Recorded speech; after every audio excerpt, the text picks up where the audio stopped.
Hello, folks, and welcome back to Chris Wyatt. What follows is a compilation of analysis and video raw footage purportedly from the Ukraine.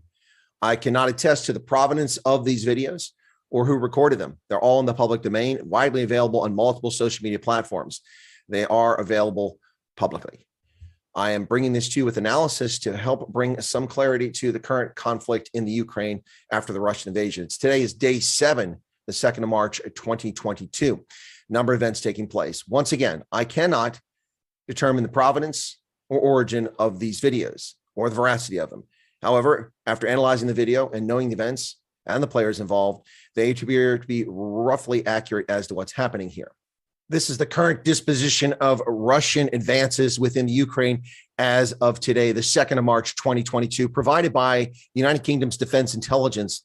Defense intelligence indicates that the Russians have progressed not particularly far in the eastern Ukraine, in the Donbass region, particularly in the north. They have advanced to the gates of Kiev, but yet to take Kiev a week into the invasion.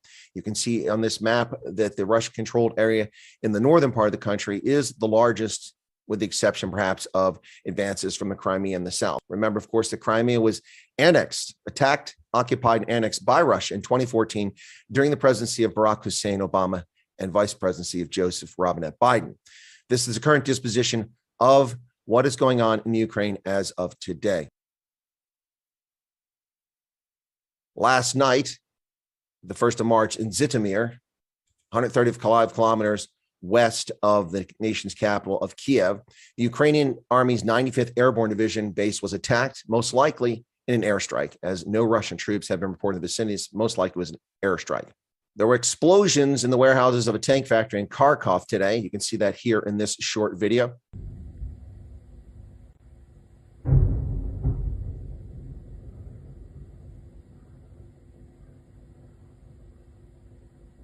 Folks are concerned that Kharkov may, in fact, be threatened with encirclement, just as Mariupol has been encircled.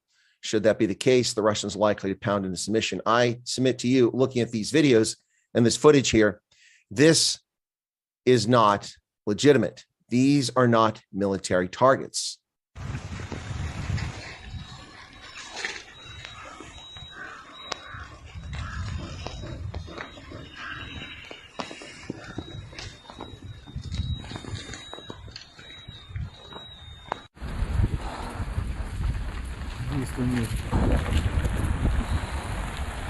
Це холодна музика. Точніше те, що від неї залишилось. Теж хотів ногами.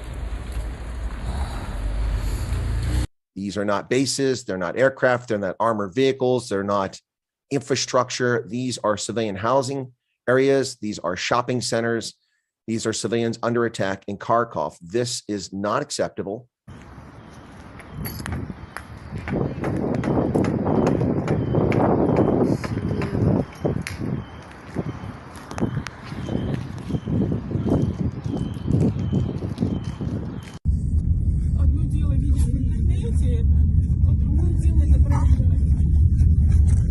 Russian forces reportedly responsible for this damage in Kharkov that you see in front of us here. The carnage in Kharkov is unmistakable. Civilian housing, apartment buildings bombed, office buildings, very old buildings attacked, senseless attacks on civilian infrastructure here. Total devastation here. These are all purportedly from Kharkov today, the 3rd of March, 2022, as the Russian assault continues. Kharkov is on the verge of being encircled, reportedly, according to authorities, from the situation. In the town of Balaklia, southeast of Kharkov, was captured by Russian forces after Ukrainian soldiers withdrew. Purportedly, these are Ukrainian troops leaving the small town of Balaklia, southeast of Kharkov. Да, наверх, поехали. Твою мать. Российские флаги. С российскими флагами. Вот мы да видим. вот перед нами. Вот, да, мы видим. Возле администрации. Вот, ой, вот.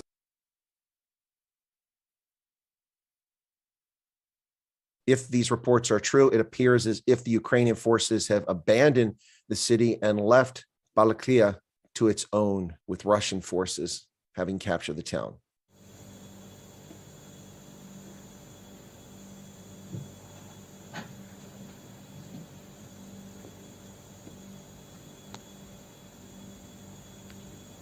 The battle for Mariupol continues. The city is completely surrounded, as I mentioned a short while ago. Several Ukrainian tanks reported destroyed in the surrounding area. Here in the countryside, you'll see at least 2 Ukrainian tanks destroyed. This one is not as obvious to the eye, but it has been destroyed and mobilized. The next one, you can see considerable damage on it as these folks drive around the countryside here.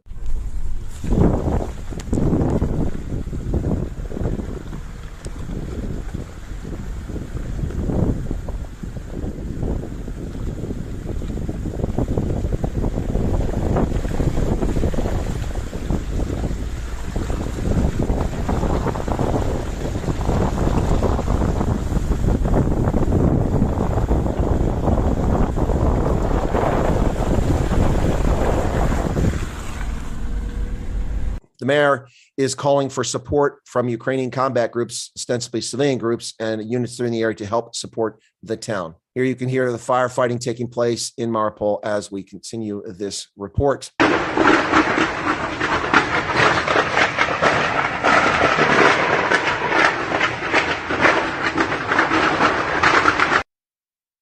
Meanwhile, drone footage from an unknown source shows a continuing resolve of civilians in the face of Russian assault as they make valiant but foolhardy efforts at constructing barriers to stop Russians on a major highway in the Ukraine, making themselves fodder. Very foolish effort here by civilians.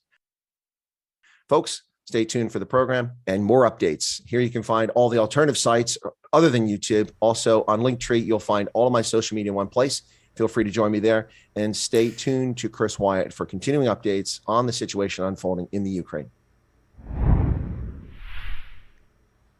Ladies and gentlemen, welcome back to Chris Wyatt. This is Chris Wyatt Africa here on the Indaba Broadcasting Network. Thanks for joining us here today.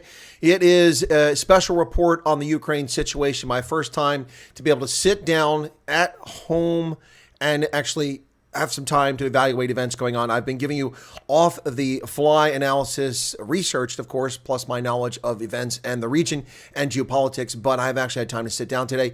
This is the first time I've aired any footage purportedly out of the Ukraine. Once again, I cannot prove the provenance of those videos.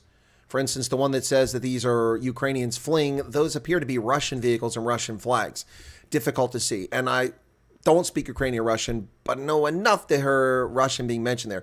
As I put that little disclaimer in there, these appear to be Russian vehicles. Whatever the case is, things are still progressing slowly for the Russian Federation, not nearly as fast as they expected it to go. But I'm going to give you a whole list of updates about things taking place. But before I do that, let's get you up to date with some of the maps being put together by those doing this for the public, including the United Kingdom's Defense Intelligence, which is a bit of a shocker. They're publicly releasing these things. So this is their Day 7 map, which was in that video, but here's a better view of it. You can see that the Russians have made advances from the Crimea in the south into Kherson. Now, apparently it's circled and they claim it was captured. We'll talk about that shortly. From the Donbass, they've gained virtually nothing. In the northern part of the country, they've picked up the biggest gains, with significant gains in the very far north of the country. And then the effort to converge on Kiev has not gone nearly as well as they expected. Probably one of the reasons why they have not captured Kiev yet is because troops coming from the east and from the northeast have not been able to advance far enough to help encircle Kiev. That obviously would be a goal of theirs. Much of the rest of the country is not even affected by these events as yet, other than airstrikes in specific locations. The dotted lines here are likely axis of advance, and that is correct. That is how these forces would move if they could, but they're not there yet. So the areas in peach there are actually Russian-controlled areas at this hour. This is likely to be more than just that. Here's another map. This is provided by the Roshan Consulting Group. It gives you a little bit better feel of what's going on there. Under Russian control, including they're claiming cities. Kharkov under Russian control, that is not confirmed. Not confirmed. Melitopol is under Russian control. That has been confirmed. Russian paratroopers reportedly landed in Kharkov and were engaged in heavy fighting. Of course, there were shelling and missile strikes on the city overnight. And the areas you can see are under Russian control. Russian military convoy reached the Antonov airport, which could serve as a forward deployed base, but we've seen them shoot down, the Ukrainians shoot down aircraft headed there. And Russian forces took control of a railway station in Kherson overnight, which they've claimed to have captured, but that's being disputed now. and Mariupol surrounded by Russian troops. That, of course, would give Russian forces coming from the Donbass an opportunity to link up with forces coming from Crimea, which would give them the ability to start pushing in and closing that gap of spaces they don't control here. And that's what's happening right now on those maps. Another piece of information that's actually important for us to discuss here is, where are Russian hard currency reserves? Given the fact that the SWIFT system is now preventing communication for Russian financial transactions around the globe, European countries leading the way, followed by Sleepy Joe, who finally got off his ass and did the same thing almost a week after the invasion took place. Should have occurred 9 months ago, quite frankly, but it didn't. So where are the foreign currency reserves? Well, here they are, folks. Primarily, they're in Russia. Their foreign currency in the form of gold, not foreign currency, but these are their large reserves. Central bank reserves are almost 14% in China, 12% in France, 10% in Japan, 10% in Germany. Just 6.6% of Russian currency reserves are in the U.S., and then 5% international institutions. Of course, when you're part of the IMF and the World Bank, you have to deposit money for special drawing rights and so on. That's why there's money there. But between European nations, France, Germany, and the UK alone hold 12, 16, 17% of Russia's foreign currency reserves are in those three countries. And there's other countries in Western Europe that also have reserves, like Belgium and the Netherlands as well. There you have it, folks. That is where their money's held. Now, in actual currencies, 32% of their reserves are in the euro. In the euro. 21% are in gold reserves. Just 16% are in dollar reserves, 13% in Chinese yuan, which is shocking it's that high. But those are where the Russian foreign currency reserves are at, folks. Yeah, they have lots of stuff stockpiled. That's correct, Chops. They anticipated being cut off. Semi-injured people and deaths. Stephanie Hatzemichael, good to see you again. Ismail Ilyasio says something, I didn't see, wondering about something there. Fleshin, why would anyone want to be in a tank with no air cover and out in the open? Well, unless you have an anti-tank weapon or another tank, or you're firing air defense artillery directed at a tank, it's a lot safer than walking on the ground. Trust me. Small arms and mortar rounds aren't going to take you out in a tank. They're not going to take you out. So Tian is here. Welcome to you and some other folks. Sloat Skiing Comp. We're approaching 100 viewers right now. Thanks for tuning in for this special report, Day 7, the Russian invasion of Ukraine. I'm Chris, retired U.S. Army intelligence officer, and I'm here giving you an update based on publicly available information, not any secret squirrel spy stuff from the authorities. But let me just go through and give you some updates of events that have unfolded on Day 7. Authorities in Kherson are denying the Russian claims that their forces have captured the first major city. Russian paratroopers have landed in Kharkov. This is another confirmation of it. And Biden, in his State of the Union address last night, attacked Putin. Whoop-de-doo, as if Putin actually gives a flying flip about what Joe Biden says. The whole reason he's invaded Ukraine is because Joe Biden is weak. Authorities in the strategically important southern city of Kherson on the Black Sea, and I'll show you where that is in just a moment here. Let me get the map up here, Kherson. So here we go. Let's put the map up very quickly so you can see it while I talk about it and get a feel for the geography here of where it's at. This is located down on the, on the Black Sea area in southern Ukraine. So you'll see it with a little Google Maps here with a little red marker, which you're probably very familiar with Google Maps. You can see it there. That's where Kherson is. The Crimea is located just below that. I'll bring it up there. There's the Crimea, which is where Russian troops have been. And there is Moldova to the west. Crimea there, and that is Kherson right there. You can see it. That's a critically important juncture and junction for Russian troops. Let me go ahead and say that authorities in the strategically important southern city of Kherson on the Black Sea have denied Russia's claims that they've captured him. And it's saying that only the port and the station have fallen. The train station and the port have fallen to Russian troops. That's as of several hours ago. As I mentioned, Russian paratroopers have landed in Ukraine's second city, Kharkov. Now, that happened at 3 o'clock in the morning. Talk about, we heard days ago all these brilliant pontificators on social media and in the media networks talking about how the Russian advance is not going well and they can't fight at night. Well, I submit to you that 3 a.m. it's dark. Russian paratroopers descending onto Kharkov at 3 a.m. would indicate some Russian forces have the capacity to fight at night, contrary to what we were being fed for the past 5 or 6 days by people who think they know what they're talking about. Several days of bombardment have happened in Kharkov, dozens of wounded civilians, and I will have statistics from both the Ukrainian government and the Russian government about casualties thus far. I don't think either set of figures is reliable, but we'll report it nonetheless. Kiev is under intense shelling at this hour, and Russian forces have stepped up their offensive as more forces move closer to the capital in an attempt to encircle it like they are trying to do with other cities. The Sea of Azov port city of Mariupol is surrounded by Russian troops. I mentioned that earlier, and that was in the video. That's bad news for the Ukrainians. Mariupol would give them a chance to link up Donbass irredentist forces and Russian troops located in that breakaway region with those coming up from Crimea, and then all turn their efforts to the northwest towards the center of the country.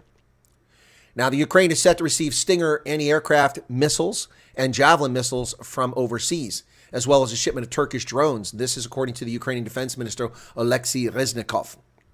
Zelinsky, the president of Ukraine, said that nearly 6,000 Russian troops have been killed. Now, this differs greatly with what Russia is sharing. The Russian Defense Ministry gives the following casualty figures, which I'll read to you. But 6,000 Russian troops killed in the first 6 days of the invasion, and the Kremlin would not take his country with bombs and airstrikes, is what he said. Erase Ukraine. He said Russia aims to erase the Ukraine, its history, and its people. The Russians have long claimed that Ukrainians are simply Russians who speak a different dialect. We've heard that too many times. But Zelensky says 6,000 Russian troops have been killed. Official Russian Ministry of Defense announcement says they've lost 498 wounded or killed, 1,597 wounded. And they claim that Ukrainian losses are 2,870 killed in action and 3,700 wounded in action, which would put Ukrainian losses at 6,570 versus about 2,000 for the Russians. Again, I don't know that either one of these figures is reliable. This is simply what's being reported by both Ministry of Defense, and that's why we're reporting. Another round of ceasefire talks are supposed to take place today. It should have already occurred. There's been no update on that. The first one up on the border of Belarus produced nothing. This is likely to produce nothing as well. Zelinsky and his government are standing fast and not backing down in the face of the Russian threat. The United Nations claims that more than 680,000 people have now fled the Ukraine, with more than 450,000 crossing into Poland alone. European Commission is considering giving temporary protection to refugees from Ukraine, including a residence permit and access to employment and social welfare. Really? So you're not going to let Europeans, you have to think about giving Europeans refuge? You shitbags, while you took in millions of people from the Middle East who aren't even European and gave them refuge because of Angela Merkel in Germany. You have to debate and consider giving special status to Ukrainians? What the hell's wrong with you people? You're the same scumbags who denied 9 million Germans refugee status at the end of the Second World War when they were kicked out of their ancestral homes in Ostpreußen, Schlesien und Pommern. Und die Sudetenland auch. Idiots. The European Commission is considering, 7 days into this, you're considering granting special status to refugees from the Ukraine. What kind of morons are you in Brussels? Morons of the highest order. Unbelievable. You allow Syrians and Afghans and Africans who claim to be escaping the war in Syria when they're coming from Africa into Germany as asylum seekers. But you have to have special, what idiots, complete idiots. Ukrainians are Europeans, and you deny this refuge and succor to your own Europeans. You're disgraceful. You are a disgrace to the human race, European Commission. Unbelievable. President Biden used his State of the Union address last night to warn Putin that he can't divide the West and dictators should pay a price for their aggression. Really? So, Joe Biden, what price will Justin Trudeau pay for his dictatorship in Canada? His illegitimate, immoral, and illegal invocation of the Emergency Powers Act when national security in Canada was not threatened, to demonize and attack people who live in Canada, Canadians. Not a single word from a single Western leader, while the oppression continues in the penal colony of Australia, into New Zealand, Canada. Unbelievable, folks. Joe Biden threatening dictators in Russia, but ignoring dictators north of our border. It is a disgrace to Western civilization. China said it's not going to join the U.S. or the European Union in its financial sanctions on Russia. Now, given that 13.8% of their currency reserves are in the Chinese yuan, that may be an outlet to help out Russia, and probably part of what Xi Jinping, the president for life, which the Western press seems to have no difficulty with, people didn't vote him to be president for life. He just made that decision on his own in the dictatorship of Beijing. He and Putin met during the Chaikan Winter Olympics. What did they discuss? What did they agree to? Obviously, he gave the green light to Putin to do the invasion. Apple says it will pause all product sales in Russia, while other major companies, including Boeing, Nike, Ford, Jaguar, Land Rover, have all been suspending their ties to Russia. Now, Apple is going to suspend their product sales in Russia. Big whoop. How are they going to get there? No one's going to fly them there. So they were never going there anyway. How about you suspend your production of Apple's crappy phones in China? Tim Cook or whoever's running that company now. How about you suspend your production in the country that oppresses, enslaves, and harvests organs from Uyghurs, Muslims? You know, the left is all over it when anybody who's pale and has blue eyes is accused of Islamophobia falsely. They run it from the mountaintops, run up the flagpole. When their buddies, the Chi-Coms, harvest organs from Muslim minorities in Western China, silent. Where does Apple make its products? Take a look at the back of your phone, folks. It doesn't say made in USA. It says designed in California, made in China. The same people supporting Vladimir Putin and his invasion of the Ukraine. So, folks, you can't make this stuff up. These hypocrites are all over the place.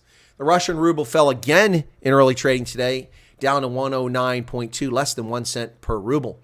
It's really fallen deeply. European Union diplomats have approved new sanctions against Belarus because of its supporting role in assisting Russian forces attacking from its soil. And they're targeting several key industries. Russia's largest lender, the Sberbank, has said that it's leaving the European market because the subsidiaries are facing large cash outflow issues and there's threat to the safety of the employees. Their employees, they claim, have been threatened. Those are the major stories breaking out. I have specific stories I'm going to talk about here now. Be sure, if you've got a question, to put it in there, and I'll do my best to get to it. I've already addressed a few people in the chat. I see that Lynn's here. She's been gone for a while. Hope she's well. Good to see you back, Lynn. Pair 1, all these buildings being bombed and shot at are only partially damaged. How sure are we it's not Ukrainian damage on residential buildings to get pity from the West? Pero, we're not sure. Again, on my videos, I can't prove the provenance of. But what you're suggesting is ludicrous. Not impossible, but ludicrous. The Ukrainians weren't shelling their buildings before the Russians invaded. So I really, it doesn't make any sense why they would do it. There is a very real possibility Ukrainians encounter battery fire if they are firing against Russian artillery and missiles. Rockets could actually be landing in the wrong place, particularly if they're firing outside of an urban area. But it seems highly unlikely. Those weren't Ukrainian jets with Russian tail markings on them overflying and bombing farms that we saw in the first 2 days. Those were those were Russian jets, and those were Russian helicopters that were firing rockets into urban centers, which we saw. Anyway, but you're right as far as that. That's why I put a disclaimer. I can't prove the provenance of the videos. Unlike the fake stream media, I'm honest about things. Why would anyone want to be in a tank? Okay, I answered that already. All right. Kimo Sabe. Welcome to Kimo Sabe. Dean Burso, why is the Russian military holding back so much and drawing out the invasion? They're not, Dean. I think this is my assessment of what's happened here. Now, this is an informed assessment. It's not simply somebody crapping out their butt. The Russian military has taken on an incredibly complex, multifaceted, multi-pronged, multi-axis of advance invasion from Belarus, from the entire western Russian border, and from the Crimea, as well as naval assaults on Odessa and such. Airstrikes across the entire territorial integrity of Ukraine, They have not attempted anything remotely like this since the Second World War. They've invaded Georgia. They've been involved and enmeshed in conflict in South Ossetia, in Nagorno-Karabakh, in Azerbaijan. They've been in all of these conflicts, but they've never attempted. By the way, you got their hats handed to in those conflicts. They were pushed back by local forces, and people talking about the Russians as some colossus, some massive military, it's capable things.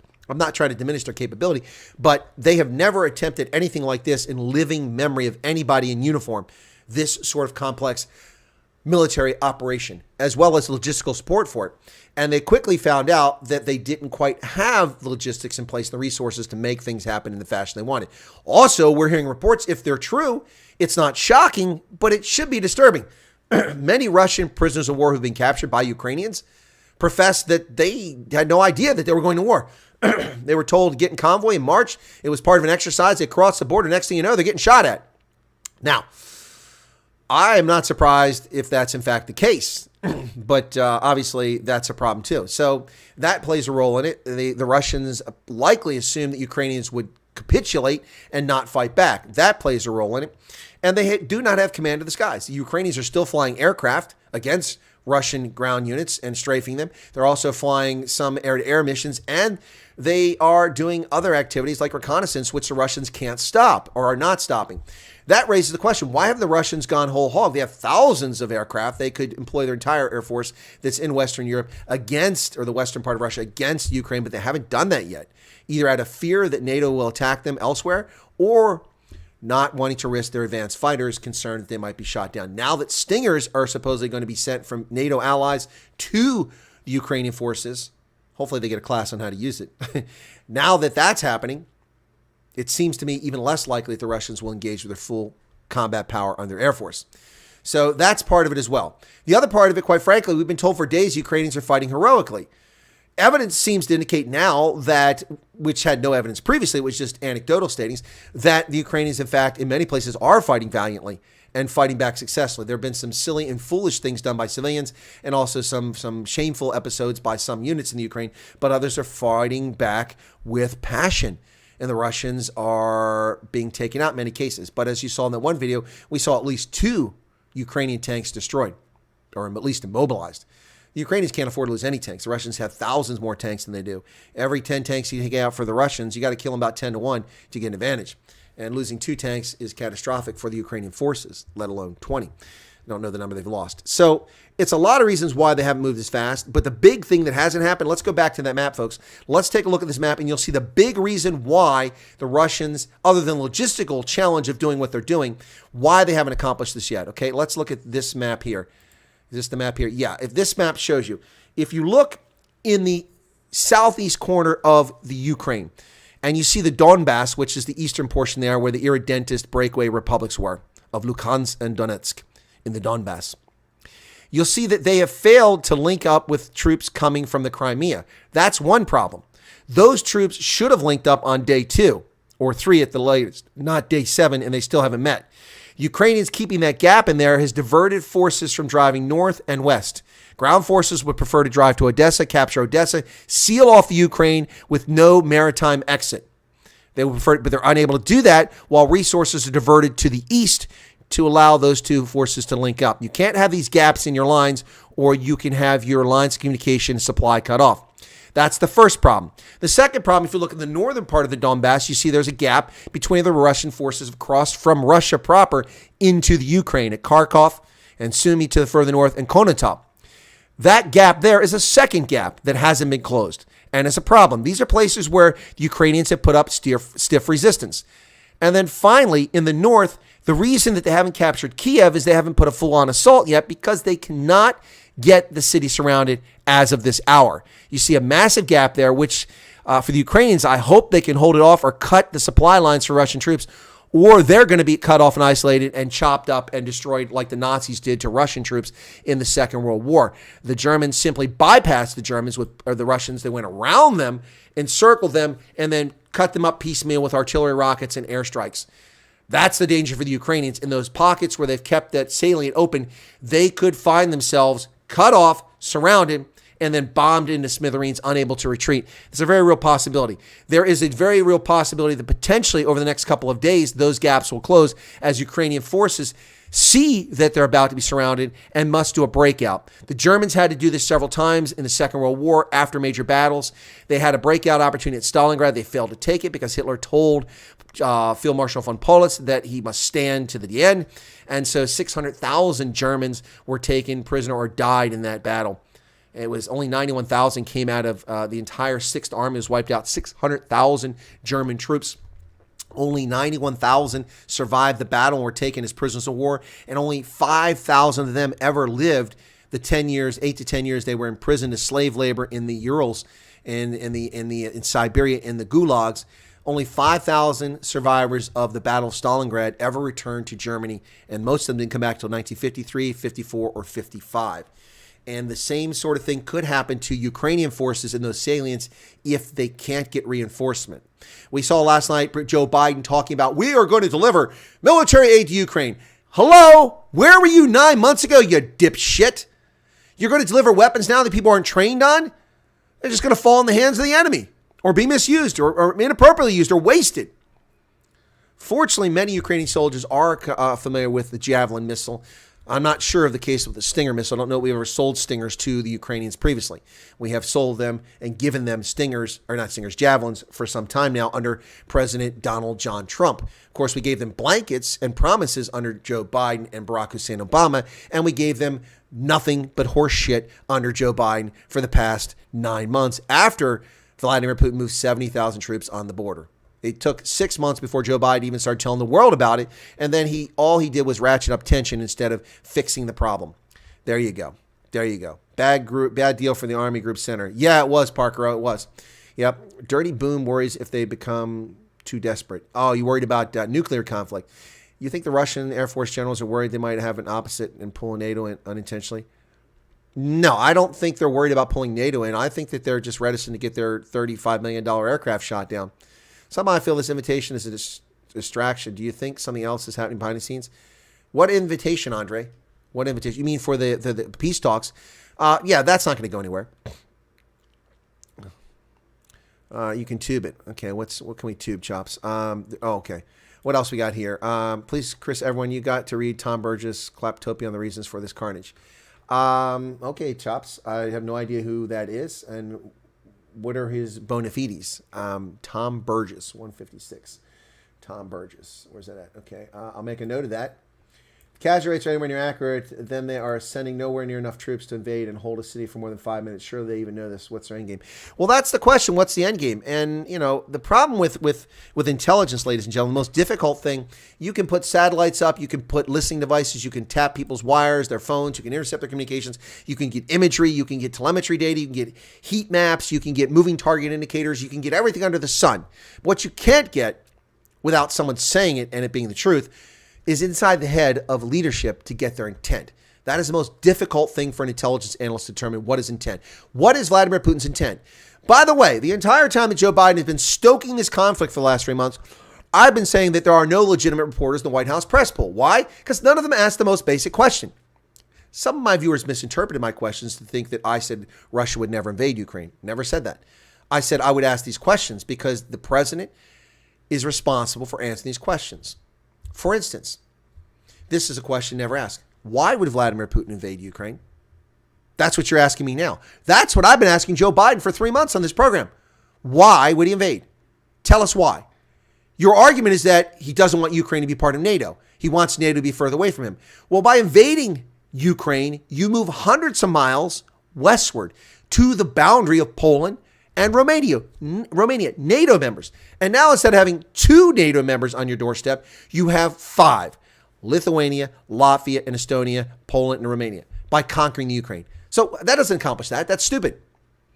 What does he want it for? Does he want a vassal state? He can achieve a vassal state with means far less destructive than a conflict, an open conflict. So what is his end game? Well, I don't know what his end game is, but I suspect at the end of all of this, Russia will attempt to annex the eastern third of the Ukraine, which has plenty of Ukrainians in it. But it might be just like Karelia in Finland when the Soviets annexed that after the Winter War in 1939 and re-annexed it in 1945 from Finland. The entire Finnish population was forced out, and many Karelians were forced out and moved through the snow to Finland proper, depopulating it and then being repopulated by Russians. Could be very much the same thing that happens in the eastern third of the Ukraine up to the Dnieper River. I don't know that that's what the intent is, but geopolitically, it makes the only sense and explains what's going on here. That's the only thing that makes sense. The only thing. And no one else is offering any analysis. That's my view on it. Reporting males between the ages get conscripted given AK for how much does that change the rules of engagement, official soldiers, and potential war crimes? Cameron Ray, if you are conscripted or brought into a conflict and you're fighting on behalf of the government, the rules of the Geneva Convention apply. You're not an unlawful combatant. You've been conscripted into the force. You've mobilized by the government. Then you are a lawful combatant. Unlawful combatants are people like terrorists, but that's a lawful combatant. So the rules apply to you, and you must also follow them. You can't be executing prisoners, among other things, or torturing them. So the law of land warfare applies to those brought in. But the question of giving weapons to 18 and 16-year-olds and giving weapons to prisoners who've been pardoned, this is just not bright. First off, they don't even have ammunition. So one person interviewed on the news over the weekend who speaks English in the Ukraine saying that, yeah, they got rifles, but they only had a few rounds. They're all gone. So now you have a rifle. Well, that's great. What are you going to do with that? Harsh words? No. Also, these are untrained people, and I don't want to give weapons to all my neighbors and expect them to be good stewards and good users of that firearm. That's a pretty scary situation, folks. Ukraine's decision to arm people, it seems like a desperate move. When they made the announcement over the weekend, I was like, oh, this is not good. Not good. Now, conscripting people into the forces and then training them rudimentary, that's okay. But just handing out crates of weapons to people off the street, never mind the fact that these people have no fire discipline. We're going to have a situation just like we saw in Monrovia in Liberia, where a bunch of idiots were running around with AK-47s just pointing guns everywhere and shooting indiscriminately. People die needlessly for that, and they get themselves killed. As I said, in Liberia and Sierra Leone, a well-trained rifle battalion minus of Marines could have gone in either country and ended those conflicts in a matter of days. For those who doubt me, the proof in the pudding is the mere threat of Marines coming ended the conflict in Liberia within 72 hours. A 13-year civil war ended within 72 hours because we threatened. And then we put U.S. troops inside the American embassy at Mamba Point. And the conflict ended. 13 years of bullshit and people being murdered and raped. In Sierra Leone, a British rifle battalion minus went to Sierra Leone, and a conflict that burned for a decade, a horrible conflict in which child soldiers were involved. Child soldiers were made to rape and murder their parents. Hands were lopped off. Unbelievable, gruesome conflict that went on for 10 years. A British rifle battalion minus went to Freetown, and in 3 weeks the conflict was over. Now, giving weapons to people just indiscriminately is not a sound decision, in my view, and I'm concerned about it. All right, so what else we got here? Somebody said go watch it from the beginning. Ukraine has become a martyr. Well, Vidra Prinsloo, it depends on where you sit. Not in Myanmar, not in Algeria, not in Moscow. So, yeah, but yeah, they probably have become a martyr. Yep. Apple crickets, typical corporate American BS. Yep, Sean. There you go. What else we got here? So, would you agree that once you start a guerrilla war, you can't lose? No, I disagree, Sean. Guerrilla wars have been defeated historically quite frequently. Many guerrilla wars have been exterminated. Not all, but many have. The cost has been quite high in some cases, but they have been exterminated. The Malay conflict is one example of where a guerrilla conflict, a communist guerrilla movement was defeated. It took some time, but they were defeated. There are many others where it's happened. Guerrilla warfare doesn't mean that the war won't end. That's the thing that's puzzling about us. The Russians actually think that if they conquer the Ukraine, that they're not going to have an insurgency in their midst.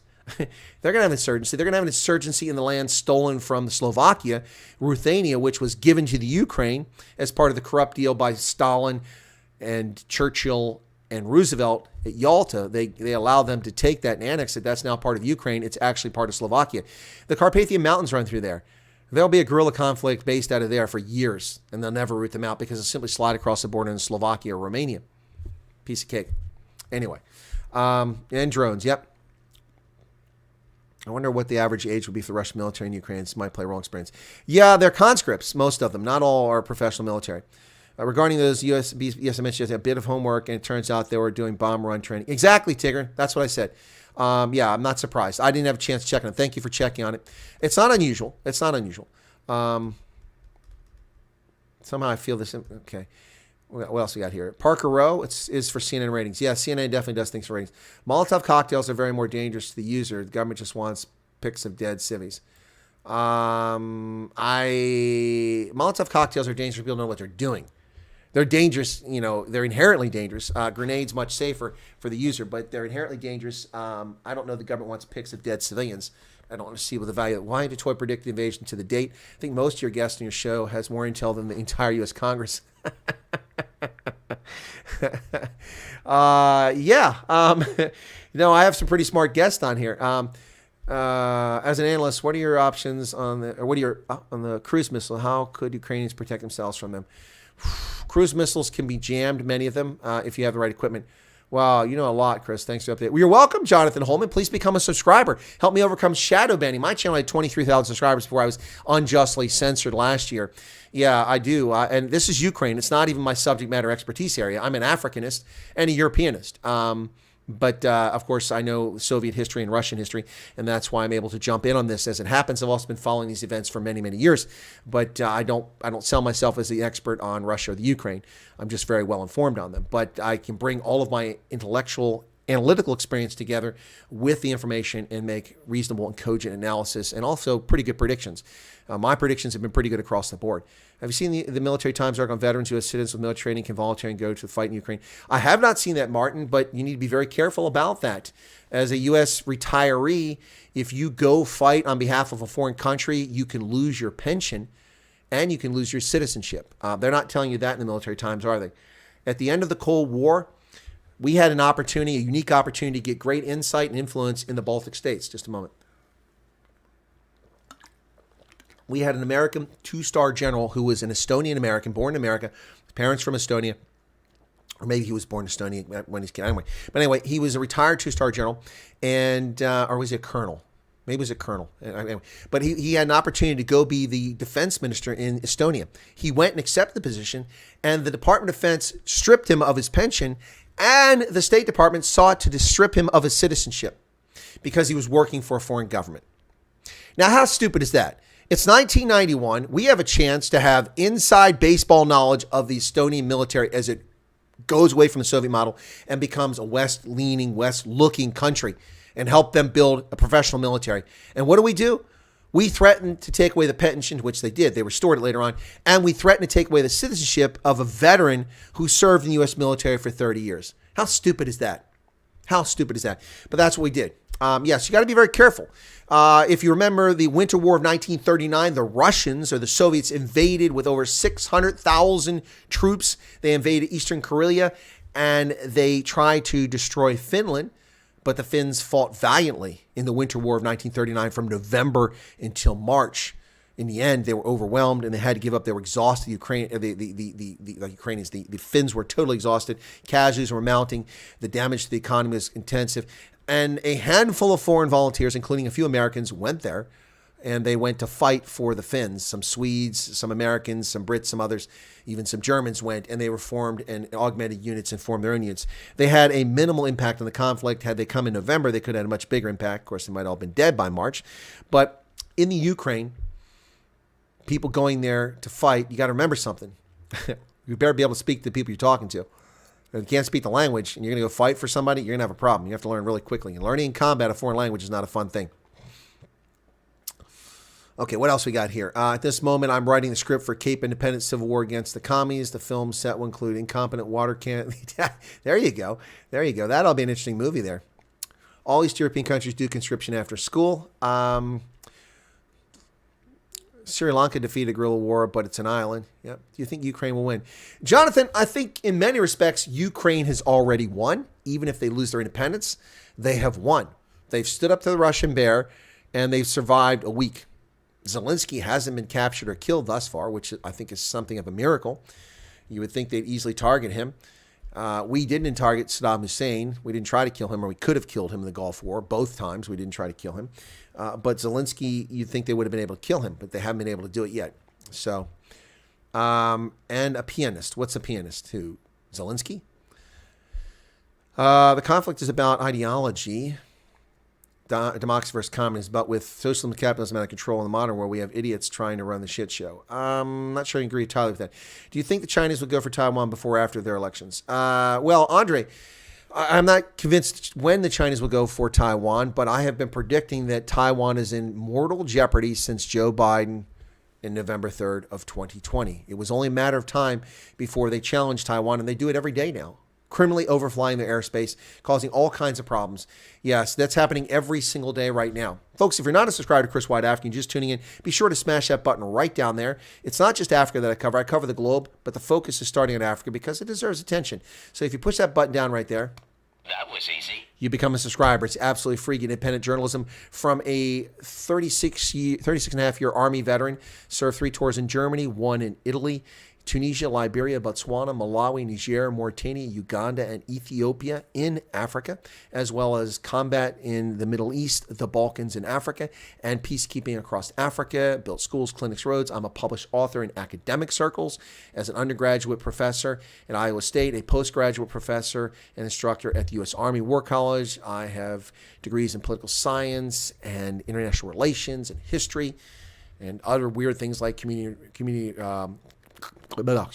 community. What's the word I'm looking for? Can't think of it right now. Anyway, I'm drawing a blank. But anyway, so you'll get all kinds of views on things around the world, and you don't have to agree with me. You're welcome to disagree with me. Please share your views. I'm happy to hear them. But you get something stuck here. Yeah, but Endo saying my boar cola is stuck in a container off the South Carolina coast. Probably true. Probably true. Parker said something is a great example of military intelligence. What's that? Sorry says a vlogger in Ukraine witnessed army separating men from their families, but then released them further down the road. Men reunite with their families west of Ukraine. Theater for media suspects.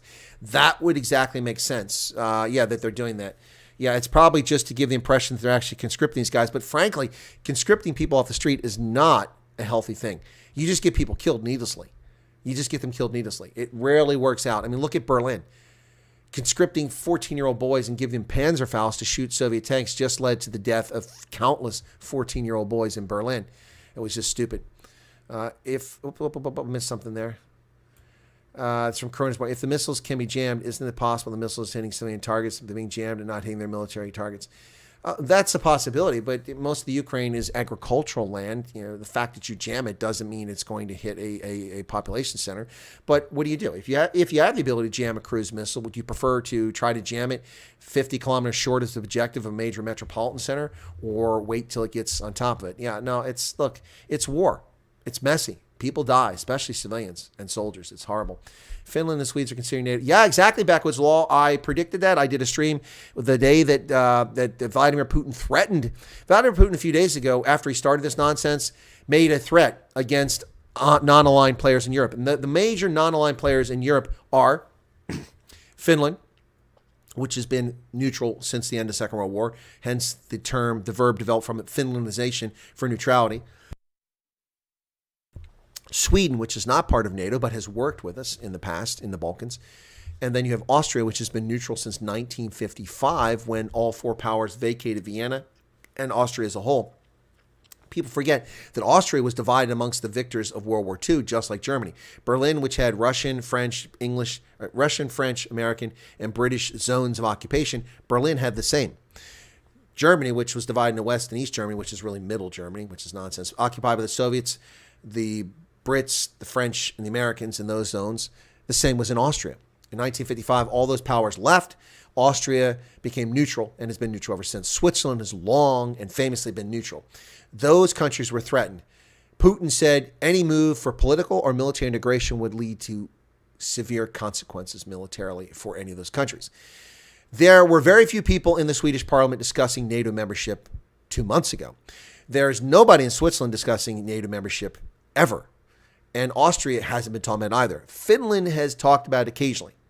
And they just completed an F-18 or F-35, not F-18, F-35 purchase that will lock them into the F-35 until at least the year 2060. A $9.4 billion purchase of F-35 Joint Strike Fighters is what Finland just bought just days ago. So now people in the Finnish parliament are seriously broaching the topic of should we become part of NATO. Sweden is contemplating it. Austria hasn't taken a step yet, but I wouldn't be shocked to see them do something. I'm not predicting they will. And Switzerland will not join an alliance. It's simply not going to happen. That's not going to happen. But he threatened in neutral states. Now, there are two other players that want to be part of NATO who are now seriously vying for it. Kosovo, which is yet to be recognized by the United Nations because Russia is blocking their admission to the United Nations, has asked for membership in the European Union and asked for membership in NATO. And they've asked for accelerated membership in NATO because of Russia's attack of Ukraine. Georgia also wants to become a NATO member located in the Caucasus. That would be very far remotely moved from the terrestrial space of NATO and is unlikely, but they're now desperate for early membership as well.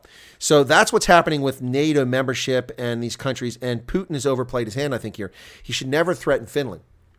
The Finns aren't stupid people. I wouldn't be surprised to see the Finns actually join NATO. And here's why. I'm not going to say they're going to do it, but here's why. When you are in the North Atlantic Treaty Organization, you get some advantages from that. Oh, there's a super chat. Thank you for that super chat. I'll ring the bell today instead of the duck call. It's from Paulie. Thank you, Paulie. I didn't get a chance to read your super chat. Let me just jump ahead real quick and see what it says. It says, great to see the size audience. Let's get it bigger and more constant. Tell your friends, everybody. Yeah, thanks, Paulie. Yeah, we used to have audiences like this before shadow banning on YouTube. And what are you seeing here? You seeing any bizarre theories about, certain voting machines or about a certain virus? Nope, never get that here. Yet I get targeted. Why? Because my bona fides are genuine. Because my analysis is spot on. And my predictions, more often than not, are spot on correct. And I'm a threat to the political left. And that's why they targeted me. And they silenced my brand, at least as best they could. But folks, lots of things are happening here. As far as media-wise for me, with collaboration with other platforms, I'll be on Lindell Television tomorrow, appearing on Lindell Television. I just appeared on The New American. That is yet to be published yet. Was interviewed in Daytona Beach about South Africa and about the Ukraine. And the same sort of conversation will take place on Lindell TV tomorrow. So, yeah, many things happening. So stick tight. Please become a subscriber here if you're not already. Let's see if anybody's become a subscriber during the stream. Let me just check. I know what we're at before the stream started. We've picked up 10 more subscribers during the stream. That's not bad. But that compares unfavorably with the 2,500 subscribers I once upon a time got in a single live stream.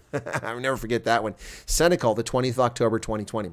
The world is in jeopardy with Joe. Yes, Parker. I mean, I say it facetiously, but I worry that Joe's going to fall asleep, wake up, he's going to hear something. He thinks it's the alarm. He reaches over, pushes the alarm button, and he hits the nuclear weapon. I'm being facetious. It isn't that simple, but you get my point. You said you're a Europeanist and Africanist, so I was wondering whether you're also... Oh, gotcha, Helen. No, I'm not a pianist. Does Russia's Tupolev blackjacks in Venezuela give you pause? I didn't know they were there. Yeah, would give me pause. Heck yeah, I didn't know there were any there in Venezuela. All right. What else we got here? And then I've got news stories to get to, not just this. I'm going to get the stories, but I'm trying to get your chat in here as well. Why is assumed that a no-fly zone is declared that American aircraft be enforcing it? What about UK and France?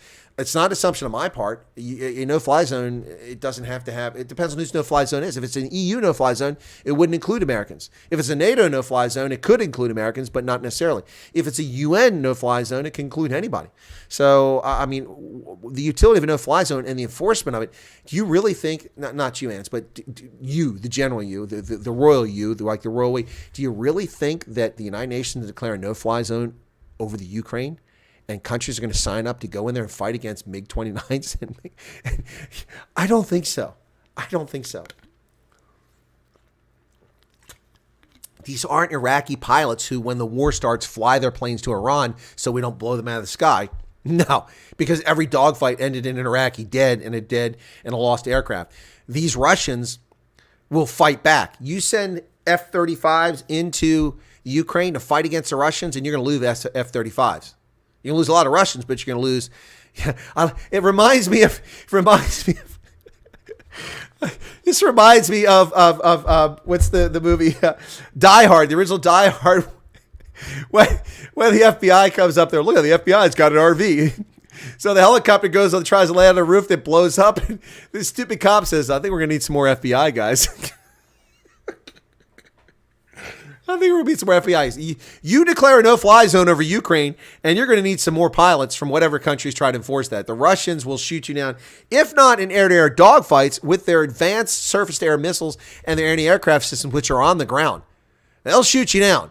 The Russians aren't going to play. Homie, don't play that game. A no-fly zone is the dumbest, snottiest, most arrogant thing I've heard about in ages.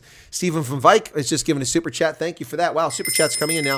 Thank you for that, 35 rand super chat. I appreciate that. And what did you say? You said cultivating critical thinking is a threat to the establishment's ambition of population compliance. Right, and I cultivate critical thinking. I tell people to think for themselves. Listen to what I say. That's great. But refute it. Dispute it. Don't trust me. That's your prerogative. I'm right most of the time, if not all the time. But the bottom line is that you don't have to take my word for it. I have a bias. I'm honest about my bias. Unlike CBS, ABC, Fox News, MSNBC, the Washington Compost, the New York Slimes, the Chicago Tribune, the Atlanta Constitution Journal, the Daily Mail, the Guardian, Match, Frankfurter Allgemeine Zeitung, the Daily Maverick. They're all biased. Most of them push an agenda. I don't push an agenda. I tell you up front, you don't like it, you don't have to like it. You like it, it's fine. I don't want sycophants. I want viewers who are engaged. I want critical thinkers who question things. And we do that all the time on this program. So thank you very much. All right, I'm surprised all these bridges, roads directly in front of the Russian convoys are intact. Exactly. They can blow up that infrastructure and take bridges out. We saw the story apparently of some Ukrainian soldier who took out a bridge and lost his life. Did you cover any videos coming out of that showed blacks not being... No, I didn't.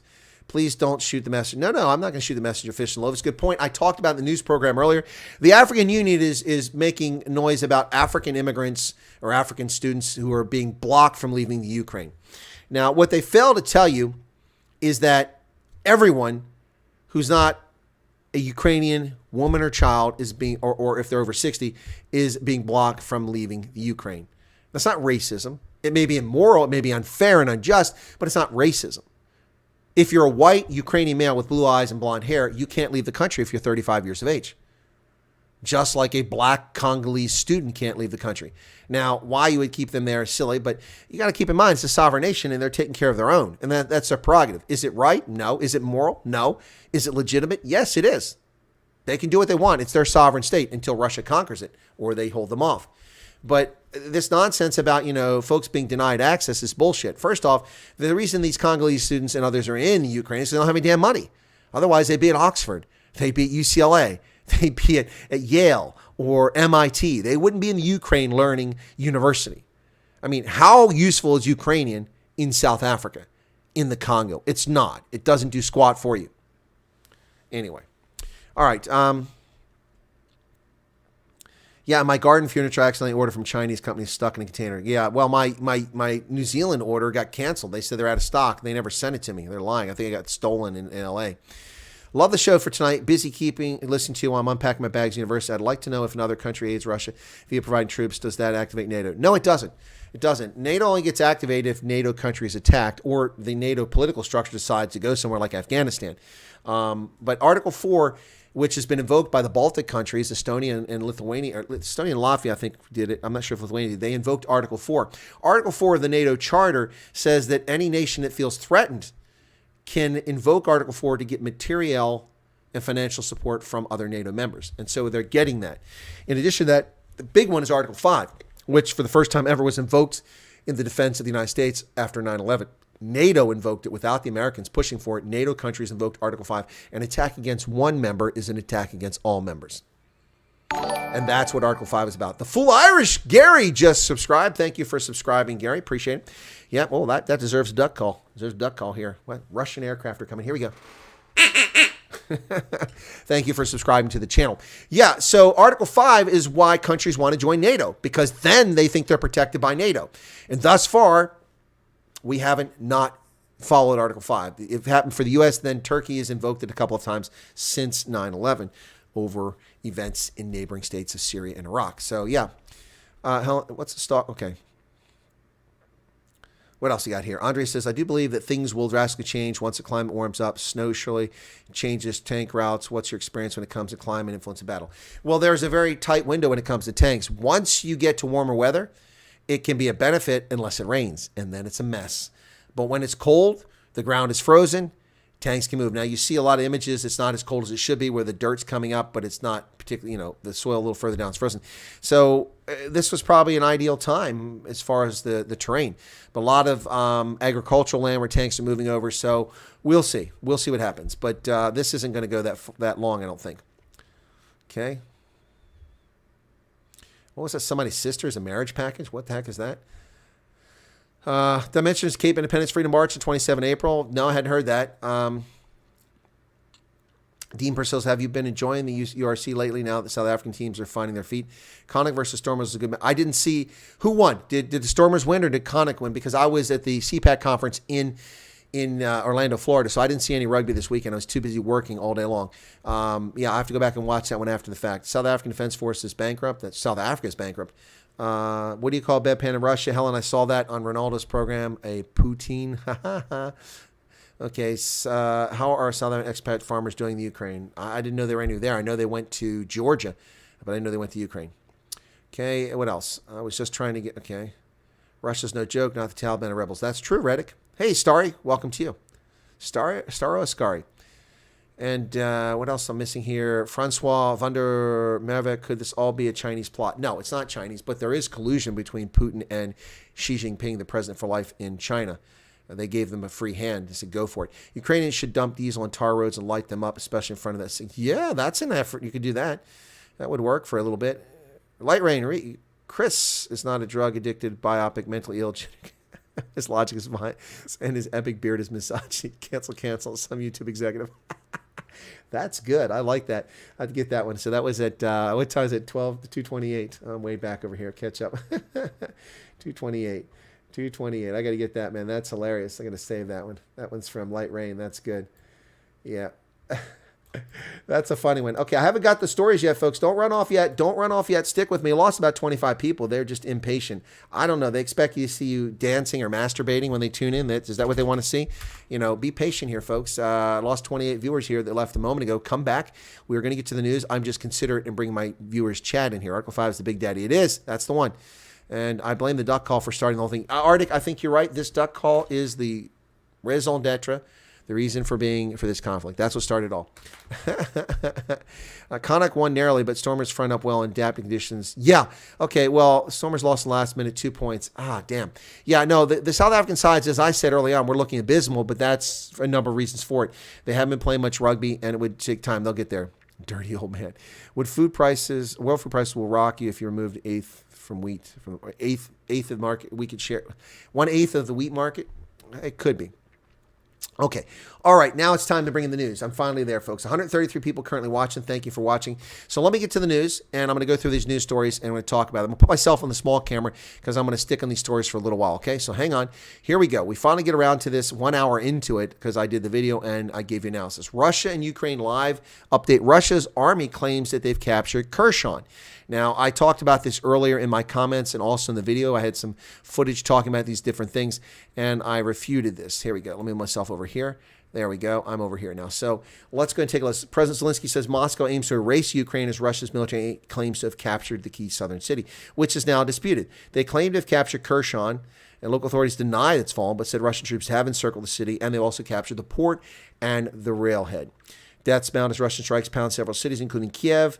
President Biden says Washington will ensure Russian Vladimir Putin pays a heavy price. No, he won't. Enormous Russian military convoy 25 kilometers north of Kiev, which is now reportedly 70 kilometers in length. And President Zelinsky says Moscow is aiming to erase the Ukraine. Well, Kherson, which is the town they're talking about, this is where it's located at, folks. There's the Crimea just to the side of my window there. That's the Crimea, which has been illegally occupied and annexed by Russia since 2014 under Barack Hussein Obama and Joe Biden.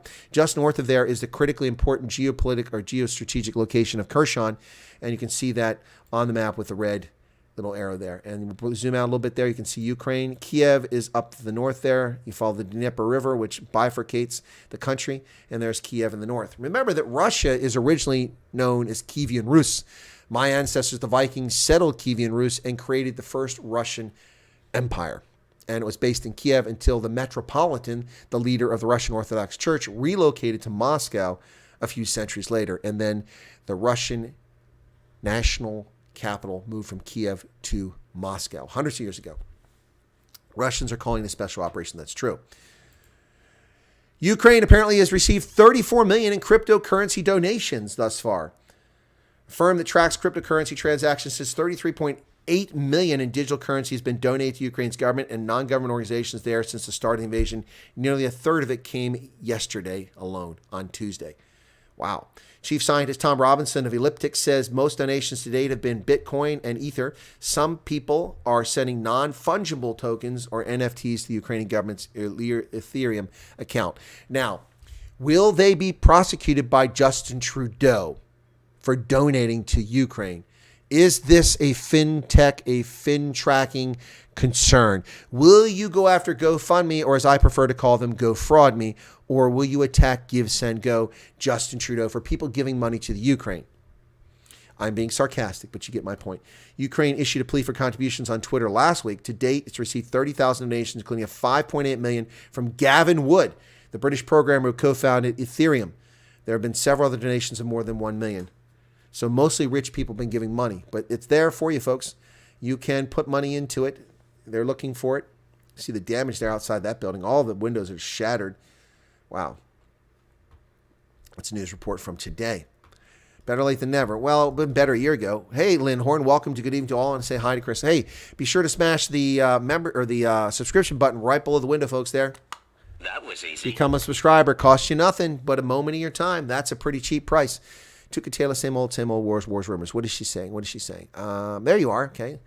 Salty Cracker crowd still supports that vernacular. I've heard those guys are legion. What are you talking about, Light Rain? What vernacular? What vernacular? Keenan Terrablanche, please explain to me how the sanctions that the EU slammed Russia with is not interfering with the Ukraine and Russian war. As my understanding is that any form of interference is a form of war.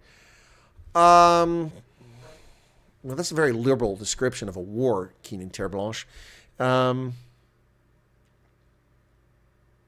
Yeah, it's not war. No, it's aggressive, but Russia has no right to be part of SWIFT. They have no right to participate in international organizations. International organizations and and agreements can have members at will. So cutting someone out of something because their actions are morally reprehensible or repulsive to you is not an act of war. Now, Russia or the U.S. attacking critical infrastructure with cyber means is an act of war. North Korea test firing intermediate range nuclear missiles over the Sea of Japan and Japanese airspace is an act of war. Flying bomber aircraft into the airspace of a foreign nation to which you're hostile is an act of war.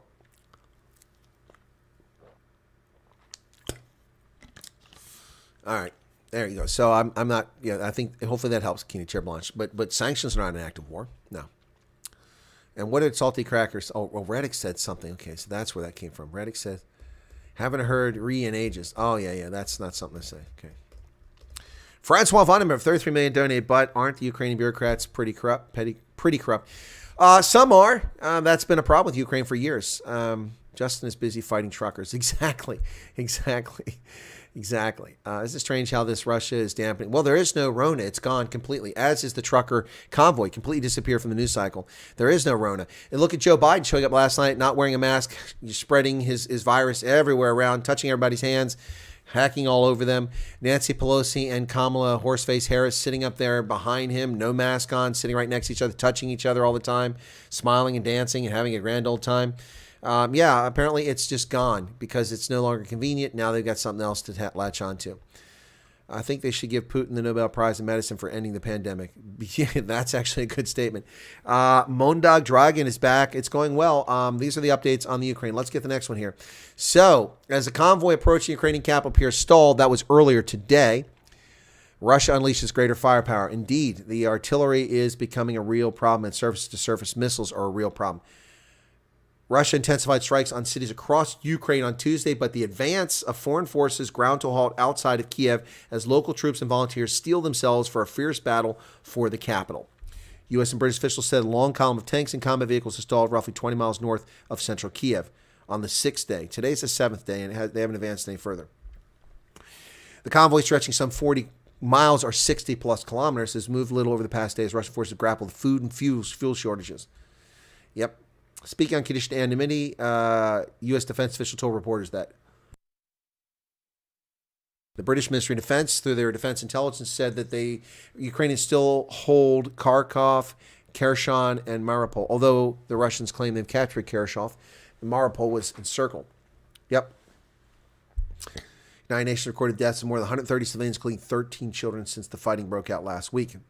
So the numbers, both from the Ukrainian government and the Russian government, are probably unreliable. It's probably much more accurate to get it from the United Nations. So here's the question Al Jazeera is asking. It's a legitimate question. Why hasn't Russia mobilized its incredibly powerful air force against Ukraine? The first 6 days of the invasion, and now 7 days, have confounded expectations that Russia would try to immediately destroy the Ukraine air force, which they haven't done. Before Russia's invasion of Ukraine, United States intelligence predicted a blistering assault by Moscow that would quickly mobilize the vast Russian air power that is assembled in order to dominate Ukrainian skies. But after a week, they've been confounded, those expectations, and instead seen Moscow act far more delicately with its air power, so much so that U.S. officials cannot exactly explain what is driving Russia's apparent risk-averse behavior. They're not necessarily willing to take high risk in their own aircraft and their own pilots. Vastly outmatched by Russia's military in terms of raw numbers and firepower, Ukraine's own air force is still flying, and its air defenses are still deemed to be viable, a fact that is baffling military experts. Not baffling me, folks. Not baffling me. I didn't call for a blitz, shock, and all.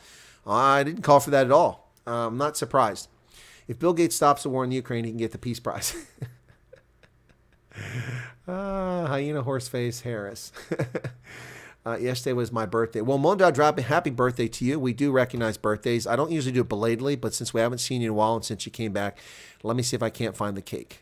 There it is. Happy birthday from Mondag Dragon. There you go. Happy birthday. You get a purple cake in commemoration of your birthday. Dennis Guy says the war is about NATO versus USSR. Well, the USSR doesn't exist, so it's not about the USSR. If your point, Dennis, is the war is about Russia and NATO, there's some merit to that, Dennis, but I don't agree with that. This war is about a head of state who is taking advantage of a weak leader, which gives him impunity to do what he wants to do. And it's working very well for Putin, despite what people say. Nancy Pelosi is only someone that pumped. I'm not going to answer that. Anyway, so there you go. So happy birthday to Mondag Dragon. Happy belated birthday. Princess Purple Cake. Purple rain. Purple rain. Happy birthday to Mondag Dragon. Yeah, so the fact that they're not using the Air Force is confounding a lot of people. They have an incredible Air Force in Russia, but they're not using it. Oil jumped to its highest level since the reign of Barack Hussein Obama, the kowtowing, America's not exceptional fascist ruler of the United States, as OPEC holds its output steady despite the war in Ukraine. Topped $100 a barrel yesterday and is up there again today. Ladies and gentlemen, when Donald John Trump was president of the United States, the price of oil was about $36 a barrel when he left office. I could buy a gallon of gasoline for $1.69. It's now $3.89 right here in central Pennsylvania. And that's not because of supply chain disruptions. That's not because of Corona. That's not because any of the lame-ass excuses that Joe Biden has told us about. It's because Joe Biden has crippled the American energy industry. Joe Biden has shut down distribution of oil, exploration of oil, delivery of oil. He has destroyed the country's economy while promoting Russian and Iranian oil imports to this country to our detriment and weakened this country unfathomably. He's also sent shock through the energy markets by shutting down and putting uncertainty to the market. Remember, folks, it wasn't that long ago that they were paying people $75 to buy oil. If I had a bunch of cash, I would have bought oil futures because they were paying me $75 if I had a contract. They would give me $75 if I could have stored the oil somewhere. Anybody could take the oil off their hands because there was a glut of oil. It wasn't that long ago. You were paid $75 a barrel to take the oil off their hands. $75 to $110, that's a $185 swing in the price of oil from that. It was just a couple days. But remember that? It wasn't, people are like, that can't be true. It was oil futures. $75 you were paid to take a barrel of oil off their hands. Of course, you had to buy a bunch of oil. Nearly €180 for a liter in Ireland. Oh my goodness, Dean. Ooh. Roman Abramovich, the keener of Chelsea Soccer Club in London, is walking away from the club and will be selling it, as he says it's not right for him to be the owner whilst Ukraine is under attack. Why? Well, it doesn't make any sense. Is he Russian? When will a covert action be authorized to neutralize Putin? Well, Sean, that's a good question. That's a very good question. Why is there covert action? Well, there's a law against it. That's why. Supposedly there are a lot of far-right Nazi groups in Ukraine. Could there be true that Francois Vandemer, there are far-right Nazi groups in the Ukraine, but that is a story that's overplayed by leftists. And why they do that is a good question. They are there. The Azov Brigade is one of these groups that we're talking about. But anytime there's a boogeyman, it's far right. They never put the far left boogeyman out there because they're much more dangerous. Right. A lot of new names here, folks. I hope you're becoming subscribers and check out this channel. It costs you, by the way, you're on YouTube. A cost of a subscription is nothing. It costs you absolutely nothing to be a subscriber. And we need the help. We need to get back and gravitate back to getting this channel growing where it was on the old channel before the fraudulent censorship by PooTube occurred. Yeah, the Russian oligarch. That's what I thought it was. Okay, well, it's fine for him to have it. I mean, it's his business. Well, I bought oil limited partnerships in Conoco 2 years ago, commodities and silver. Okay, Bradford Townsend. Well, might have been a good move in some respects, particularly now. I used to invest in the Canadian oil sands. If Tony Nage is here, oil sands. I haven't seen Tony Nage. I used to say tar sands. He doesn't like that. And it went well. This war blinds us in Corona updates by who? Well, what have they updated? What is the who said about Corona? Can you get us up to date there, Dennis? I haven't seen any updates coming from the WHO. Hit the big 72 days ago. Purple cake. Oh, Miss Tukutela. Kayla, I had no idea you were that age. I thought you were much younger than that. There you go, Miss Tukutela. Happy belated birthday. 2 days ago, I didn't have a live stream where I could have brought the cake up. So, There you go. Happy birthday. Let's have a round of applause and happy birthday for Keenan Terbelanche says, so if Russia retaliates against those sanctions that the EU created by bombing EU countries, Putin's action would constitute a new war action, but sanctions destroying the economy is not. Correct. You are correct, Keenan Terbelanche. Now, along those lines, Keenan Terbelanche, many would argue the United States forced Japan into a war in the Second World War. Those not informed or not knowing about history say, what are you talking about? How did the Americans force Japan into a war? Well, the United States was Japan's primary supplier of iron and petroleum.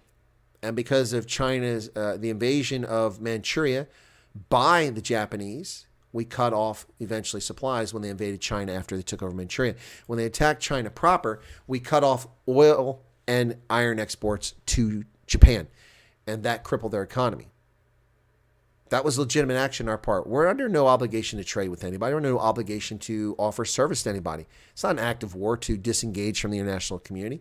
If you want to become a hermit kingdom or you don't want to trade with someone, that's your prerogative. No one's forced to trade. Russia has no inherent right to have access to SWIFT or to be able to sell its oil to Americans or to Brits or to the Germans. No, there's no right for that, just as we have no right to sell our stuff to anybody else.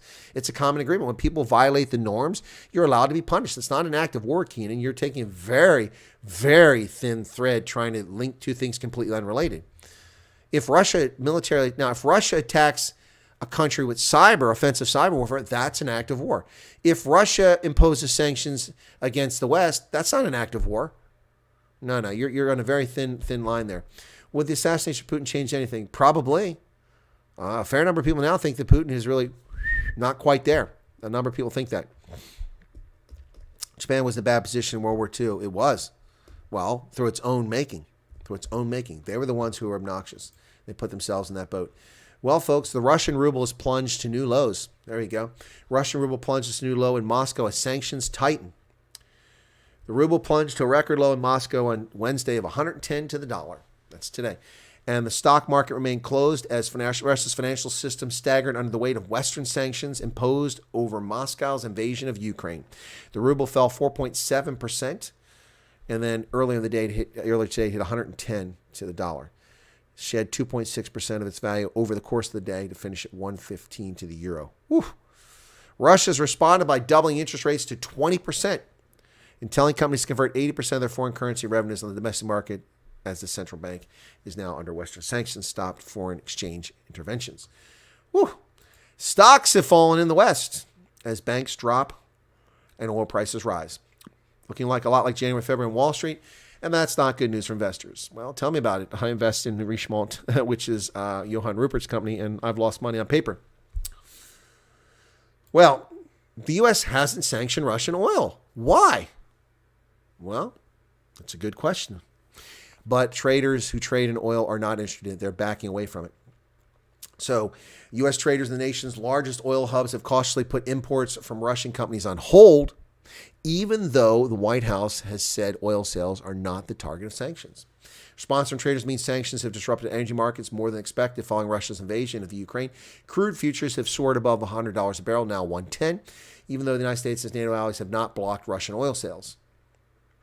Biden's administration stated it could block Russian oil if Russia continues its aggression against Ukraine, but it has not done so yet. People are not touching Russian barrels. You may see some on the water right now, but they were bought prior to the invasion. There won't be much after that, said a New York harbor trader. No one wants to be seen buying Russian products and funding a war against Ukrainian people. Russia is one of the world's largest petroleum exporters, sending 4 to 5 million barrels a day and 2 to 3 million barrels of refined products to other markets. There you go. Ed Markey, a Democrat from Massachusetts, said U.S. purchases of Russian oil in 2020 would have delivered an estimated $17.4 billion to Russia. Cannot criticize Europe for its reliance on Russian energy as we pour dirty oil money into Russia, he said on Tuesday. And he's right about that. For once, I praise a Democrat. Why does the U.S. buy Russian oil? Well, it's very complicated. It's a very good Wall Street Journal article, which is not behind the paywall. If you want to read it and learn more about that story, I give it to you here. So there you go. Check it out. Okay.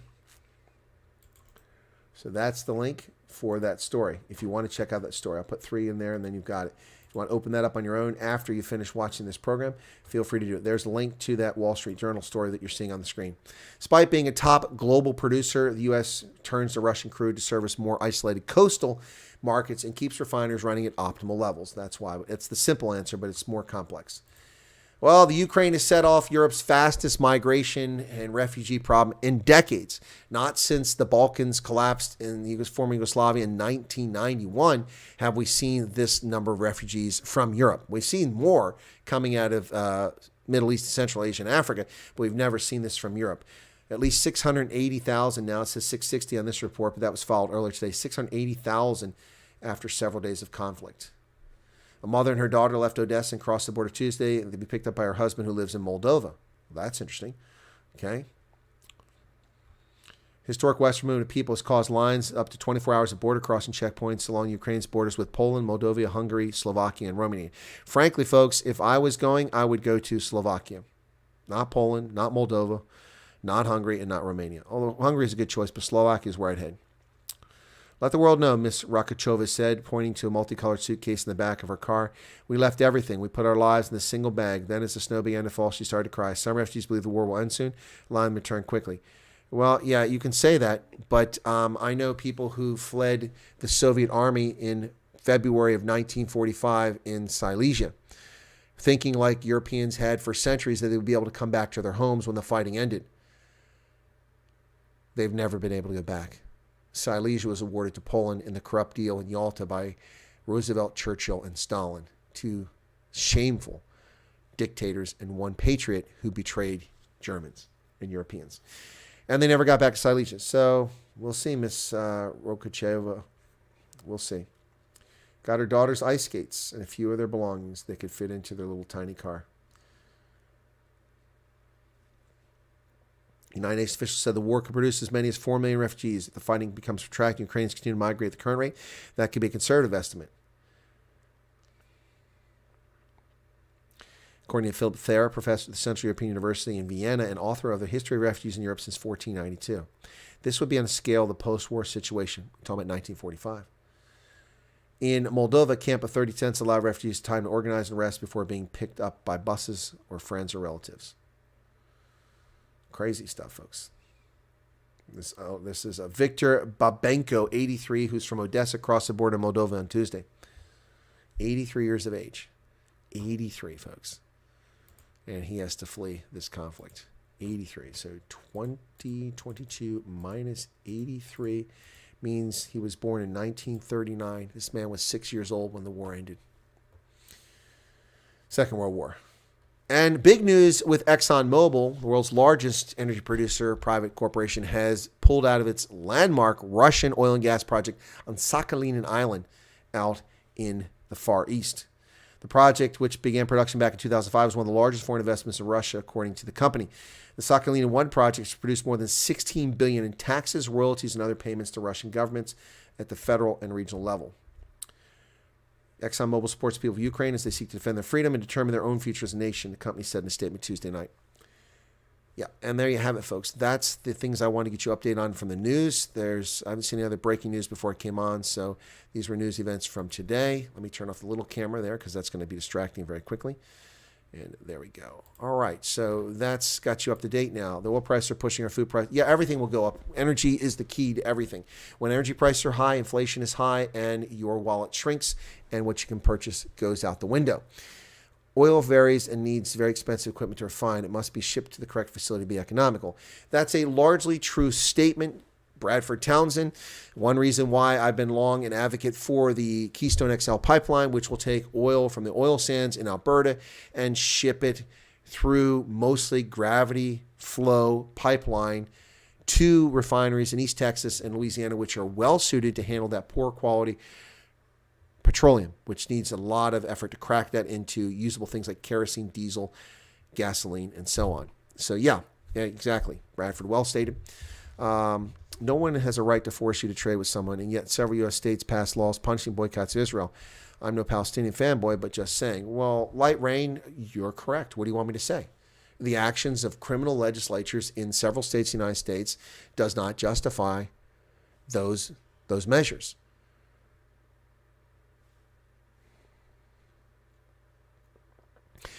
Passing a law to punish or to boycott Israel is not morally correct.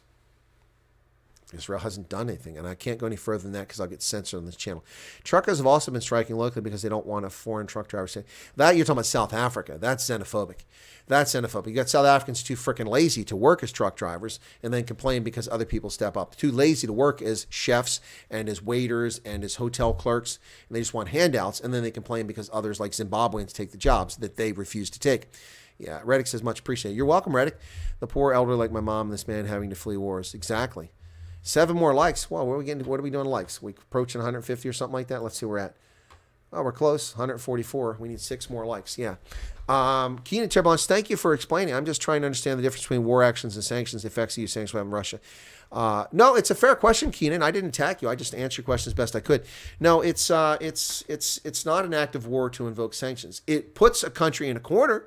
It makes things, it almost forces someone's hand. Look at what the Japanese. One could legitimately argue that we put the Japanese in a corner. We forced them in a corner. It's a fair argument to make. I don't buy it, but it's a fair argument to make. One of my former security officers was a former Bulgarian Mi-8 chopper pilot, and he's no love in the East Bloc for Russia. No, there isn't, Sean. There isn't. There's definitely not in Ukraine. They were subjugated by the Russians for a long period of time. Definitely no love for them. Yep. The globalists want control of our food, so why not make it too expensive for the majority of people first? Well, then that's one way that they'll reduce our obesity rates, right? Yeah. At $8 a liter, or $8 a liter, I would take a road trip every day. Oh, it's not 8. What is the chance of economic depression event? Well, Francois, that's a tough thing to predict. We certainly have serious global problems right now with economics because of globalization. United States outsourcing much of its production for many key components and medicines and things like that to China foolishly. We don't even make our own ibuprofen or Tylenol here anymore. It's made in China, or at least the precursors to make the stuff are. That's crazy. Simple over-the-counter medications we have to rely on China for. You can't get certain furniture because it all comes from China. You can't get this or that. You can't get toilet paper because it all comes from Brazil. What the hell is that? We have the stuff here for a few fractions of a percentage point on margin. These corrupt corporate executives ship our production overseas, costing us jobs. That's not sustainable. I will buy a pint of raspberries here in America for $6 if I have to, because that's what it costs to grow them in America and pay someone a living wage. Vice is $2.35 coming out of Honduras, where people with hepatitis are touching it. I don't want hepatitis. It's not to say there's nobody in America with hepatitis. Anyway, you get my point. Anyway, so, there's a cost to doing things. And when you ship your industrial base abroad, you make yourself vulnerable. When you shut down your energy independence and your status as the world's largest energy producer and largest oil producer, just to curry favor with a bunch of lunatic, hate-wanking leftist scumbags who can't string 2 sentences together and know nothing about nature and about the environment, about this planet and the rotation, our place in the solar system, and the fact that the system does change and the weather changes and climate does change, has nothing to do with with human interaction. The fact that it does change on its own. Now humans can in fact do impact the environment, and they do affect weather. That's true on local levels, but denying the rest of it is just nonsense. NATO is a fear because of the American element, Article 5. Yes, it is. That's a good point. And it's a good point. China's too much production power. Exactly, Reddick. Is the fear of NATO rational by the Russians? Do not see NATO as a credible threat. I don't think that's a legitimate story, Bradford. That's the story that's being perpetuated by the media, and that's the excuse that Putin uses. But as has been pointed out, I think correctly by a number of analysts who've talked over the past week on television programs, several analysts have said that, Putin is not acting as if he wants to restore the Soviet Union. The armchair and the coffee table book analysts said, well, Putin's trying to restore the old Soviet Union. No, he seems to be trying to restore the Russian Empire. That's what he has his eyes on. So I don't buy the whole thing about, well, NATO can't expand the Ukraine, so we're going to invade the Ukraine. That doesn't make any sense. There was no proposal in NATO for Ukraine to be a member. Ukraine has expressed an interest, but that's as far as it's gone. They've expressed an interest. It hasn't gone any further than that. So there's no justification for Russia invading unless there's something else afoot here, and something else is afoot. That's what's going on. 152 likes. Cool. Is that the bright side of food shortage and starving? Well, none of America is in the obese category anymore. Someone might finally get you. Well, actually, America's obesity rate has declined for several years. That's a good point. After peaking at like 42% of the population was obese. That's crazy. It's begun to decline last years. Before the Rona struck, by the way. South Africa is way too low on the ladder to worry about nukes. Yeah, exactly. Say there is a nuclear war. Would South Africa be a target of a nuclear bomb? No, it wouldn't. It wouldn't. You might suffer the effects of it, but you won't be a target of it. No way. So we're losing audience here now, the Russian Empire. So where's everybody going? Joshua Rambang just subscribed. Thank you for going to subscribe there, Joshua. Appreciate it. We'll feel the impacts in other ways. That's correct, Reddick. You'll feel it from a shortage of supplies, from weather patterns changing. If nuclear clouds get carried in the stratosphere and dump their particles over South Africa as they blow around the world, depending on how many nuclear weapons go up, we might have nuclear winter, all kinds of things. A nuclear war is unlikely. But, of course, with an irrational actor like Joe Biden at the helm and a fascist running Russia like Vladimir Putin, anything can happen. Anything can happen. Allison Johnson, you just tuning in. Welcome to you. Good to see you there again. We just bumped up to 107. How can we prepare for nuclear war? Well, Francois, I'm sorry, brother, but nuclear war is not something you can really prepare for particularly well. We had civil defense bunkers and underground bunkers. That's all you really can do is go underground. You got to have iodine tablets. You've got to have clean water supplies that are protected in containers that can't be irradiated. They're underground. The list goes on and on. You just don't want nuclear war. It's the bottom line. You just don't want nuclear war. That is not a good thing. Anyway, so let me bring up the graphics once again for those who've tuned in late. This is, I'm going to show the video again here in a few minutes, but this is what we're taking a look at. That's from the United Kingdom's Defense Intelligence Office. This shows you, as of today, what territory the Russians have taken control of. I explained this earlier on. And the bottom line is that one of the reasons for the slow advance of the Russians is that they aren't able to link their forces up, in part because of logistical constraints, the challenge of a multifaceted approach. You can see they're coming from at least 4-5 different axes here, really 3 major axes, but with some sub-axes here to try to link up their forces. And thus far, they've not been able to. The troops of the Donbass haven't gone very far. One has to wonder if the Ukrainians in the Donbass are responsible for that, keeping them from getting very far. Then in the Crimea, they've advanced a bit, but then they've run into a buzzsaw, and they've not been able to link up with the troops that are at Mariupol, surrounding Mariupol. So that's a problem. And then the north, they haven't been able to have sufficient forces to get around Kiev because they've been stymied by Ukrainian forces in the north. So although there's been a push to within 20 miles or 30 kilometers of Kiev by a large column of troops coming in from Belarus, they aren't able to get mutually supporting efforts from the rest of the troops coming in from the north and the northeast. And that's a problem. Worst place to live in nuclear war might be Colorado. Well, Wyoming is going to be bad too because we have nuclear weapons there. They're in silos. Dad used to work for Strategic Air Command. All you can do is put your head between your legs and kiss your butt goodbye. Yep. Media say that Russia is struggling against Ukraine. How is it possible to know which side is struggling or not? It's a difficult assessment to make, Keenan Terre Blanche, but as a military analyst and intelligence analyst, I can tell you that, hello, Dylan, I can tell you that Russia is struggling, but it's a combination of things. You know, early on, what they want to say is that, the Ukrainians, their valiant efforts. Yeah, there's been valiant efforts on the part of many Ukrainians. We've also seen Ukrainians turn tail and flee on occasion, with good reason. They were heavily overwhelmed and outnumbered. It's a combination of things, but the biggest issue here is the 2 biggest reasons why they have not gone very far are not the reasons maybe you're saying. They're saying it's about, one of them is, they're saying it's about Russia or Ukrainian fortitude. That's part of it, but the real issue here is that an operation like this is incredibly complex. You have to have multiple supply chains, multiple lines of communication to supply these forces. The Russians have not done this level of operation anywhere on the planet since 1945. On the other hand, the United States has done it in Korea, in Vietnam, at this level, in Iraq, and in Iraq again, and in Afghanistan. 5 major conflicts in which we've done this over the past 80 years, whereas the Russians haven't. They haven't. They've had a few advisors in Cuba. They've invaded Georgia, and they've been in Nagorno-Karabakh and in South Ossetia and Azerbaijan, but not on this level. And in those operations, they got their hat handed to them. So this is new for them in practice. Exercise is one thing, but practice is another. So that's a challenge. And then ultimately, the challenges of logistics to supply this whole thing are immense. All of that plays a role. And the fact that they haven't either tried or accomplished achieving air superiority or command of the skies is also a major problem. Yeah, the attack would have to be on NATO member for it to happen. Short, all members, single one, join more, not likely.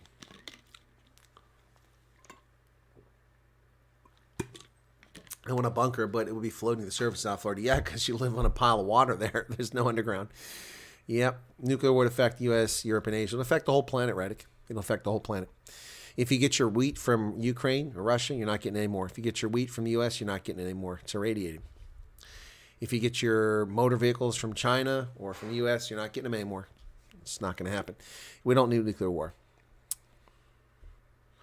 Yes, need to control the skies. Yep, and they don't. They don't control the skies. It is not under the control. 158 likes, a little tiny bit of super chat revenue. No new members, but feel free to become a new subscriber, folks. Let me take a look and see if we've got any more subscribers.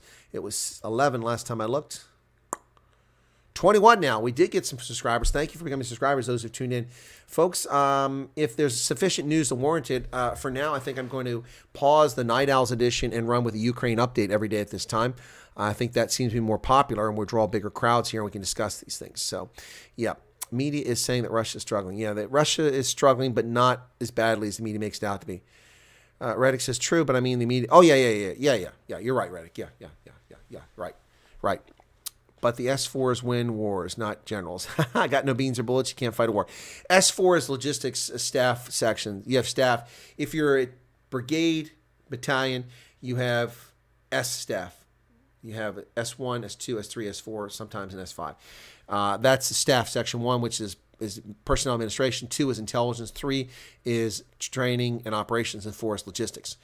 5 is civil affairs, if you have it. And then when you get to the division, you have a general officer in charge. And the general officer, you get a G1, a G2, a G3, a 4, G5, G6, G7. And that's a G staff with the general officer. You work for him. So the G2 is intelligence.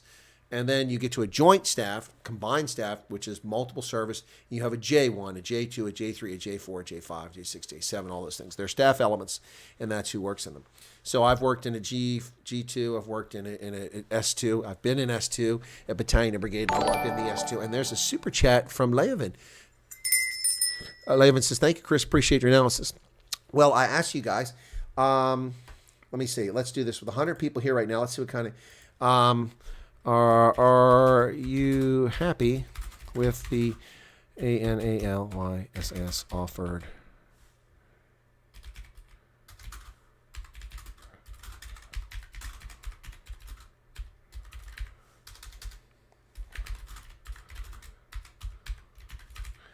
Okay.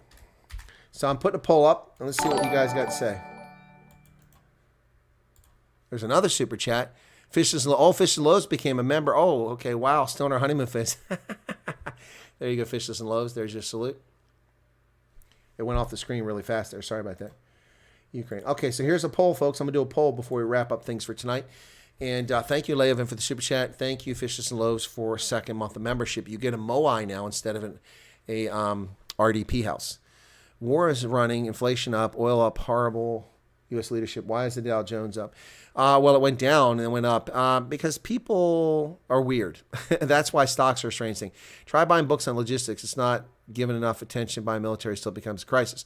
Well, Bradford, I'm an intelligence analyst, and I've always given logistics credence and paid close attention to it. It's one of the challenges the Russians are facing now, and virtually no other analyst, any of these TV wonks, any of these so-called experts is showing up on any of the cable programs or in newspapers are talking about logistics. I'm virtually the only person. I've been saying it since day 2 when people are like, oh, the Russians are being defeated by valiant Ukrainians.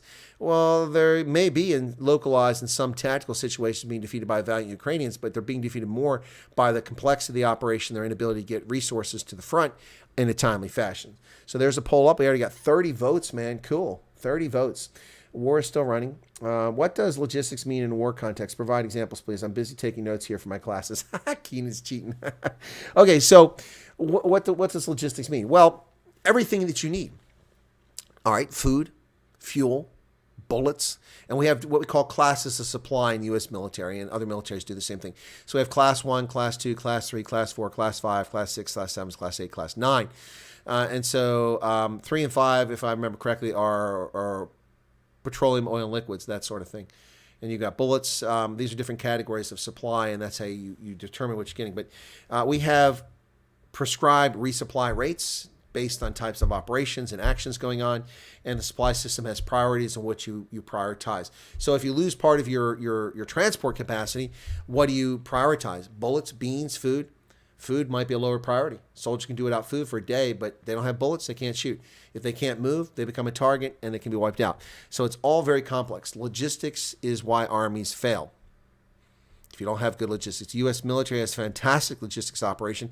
We can move an entire division around the world to Kyrgyzstan from Fort Bragg and resupply them and keep them armed with ammunition, water, medicine, bandages, medical equipment, fuel. We can do that.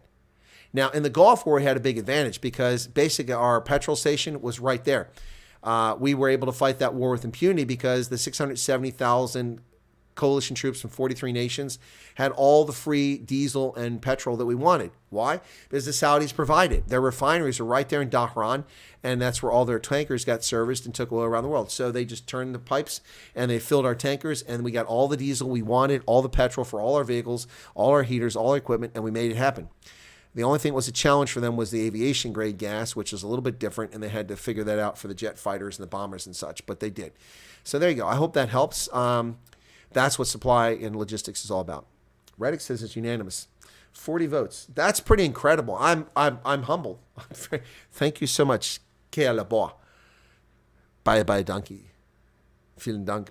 Wow, everybody is happy with the analysis getting tonight. That's incredible. I'm gonna stop it at 40 votes. I don't want to push my luck and maybe somebody will just be a hate wanker and push no. That's incredible. That was not planned. I just thought I'd ask to see if you guys get what you want to know out of this. There are no current books on Amazon about logistics that are current.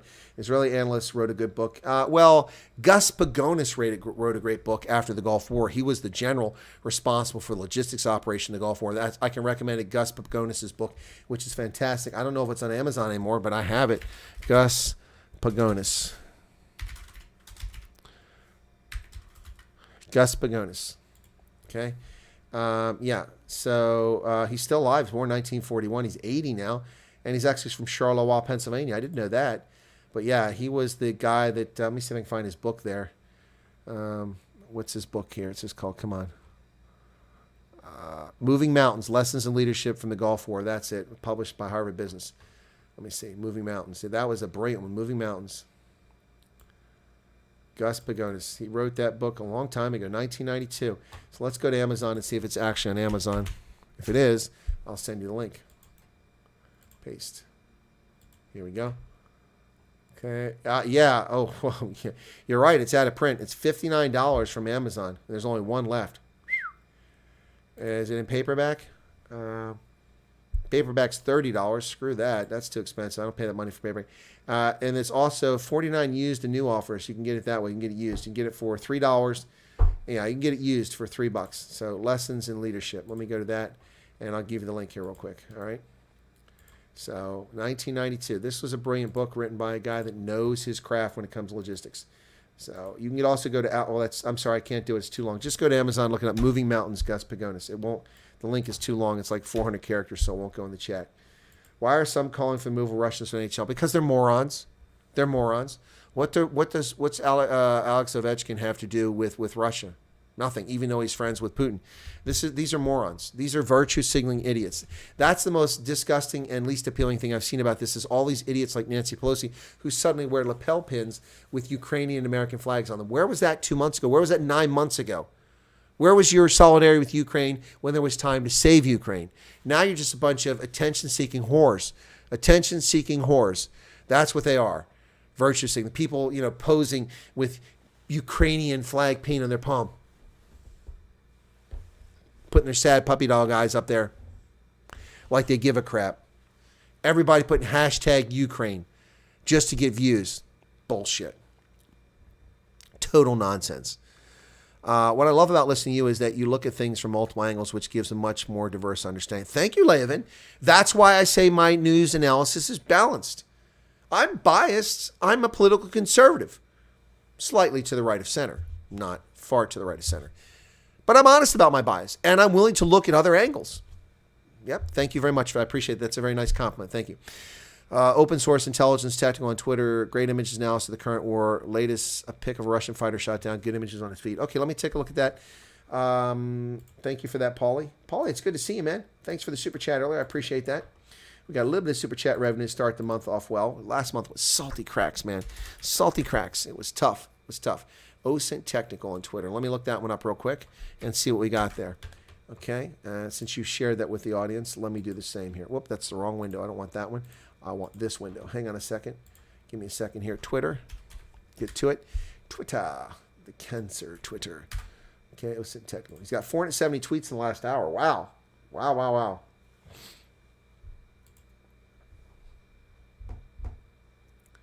Okay, got him. Following him. Someone called me a defense journalist, wants to try to communicate risk. Okay. He's been on Twitter since 2019. Let's see what he's got here. Snow. Okay, there you go. That's something shot down. Okay, there we go. Let's take a look at that. Let's go ahead and open up that window very quickly. Thank you for that. I appreciate that. I'm following him now. I was unfamiliar with him. Maybe more people discover my channel and follow it as well. So, yeah, let's go ahead and get to that. Here's Firefox. Okay, there you go. So here's the... Okay, there you go. That's the Russian fighter shot down. Bye-bye. That's a Sukhoi 25 shot down north of Kiev. Tail numbers RF 901 961. There you go. Goodbye. I like that. Bye-bye. Okay. Synthetic aperture radar imagery of the Lunets Air Base in southern Belarus confirms the arrival of Su-25s from the 18th Attack Aviation Regiment. Synthetic aperture radar. If you say so, this image doesn't tell me squat. Anyway,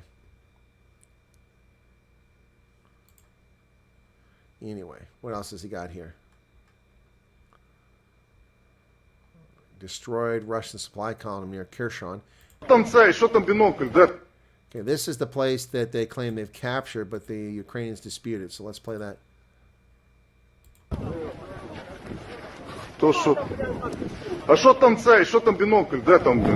Wow, that's got a someone's stamp on it, so I'm going to be careful about playing that. 2 Russian Su-24s and 2 Russian Su-27s violated Swedish airspace. Swedish Air Force responded by sending a Gripen, which took pictures of the violation. Okay, let's check that out. Okay, let's see what happens here. Interesting. Oh, there's a bridge going down. We were talking about bridges earlier. So I don't see anything here. There's no pictures. That's the story. That's from the Swedes that put that up, but it's in Swedish, but there's no pictures. Yep. Paar onsdagen kränkte freigeriske Kriegsflieg svensk Luftraum Fliegrapnet genommen wurde en insats med JAS, and I can only have to say 39 in Swedish, Gripen or incident beredskapen och dokumenterade händelser i form av fotografering. I don't see any photos here, so that's a bit puzzling. But anyway, so that's, yeah, okay, I accept all of them. There you go. Okay, so I don't get that. Anyway, let's take a look at this one here. This is a bridge being dropped, okay, near Baraskiva earlier today. This was posted an hour ago. Here we go. Все, взорвали моста. Все. Whoa. So there's a bridge that's gone down. We were talking about cutting bridges so the Russians can't get through. But they've got bridging equipment, so it's not a perfect solution. Destroy vehicles from Ukrainian battalion Adar. Result of the battles for Volkanova. Ukrainian side lost at least 3 cargo trucks, 2 T-64 vehicles completely destroyed. Okay, here we go. Let's look at these pictures. Ooh. Oh, look at the turret blown off that. And, of course, these vehicles looking like this mean that there were dead soldiers inside. Oh, man, they are obliterated. These things are obliterated. That's not from a tank round. That looks like a friggin' airstrike. Oof. That's a truck.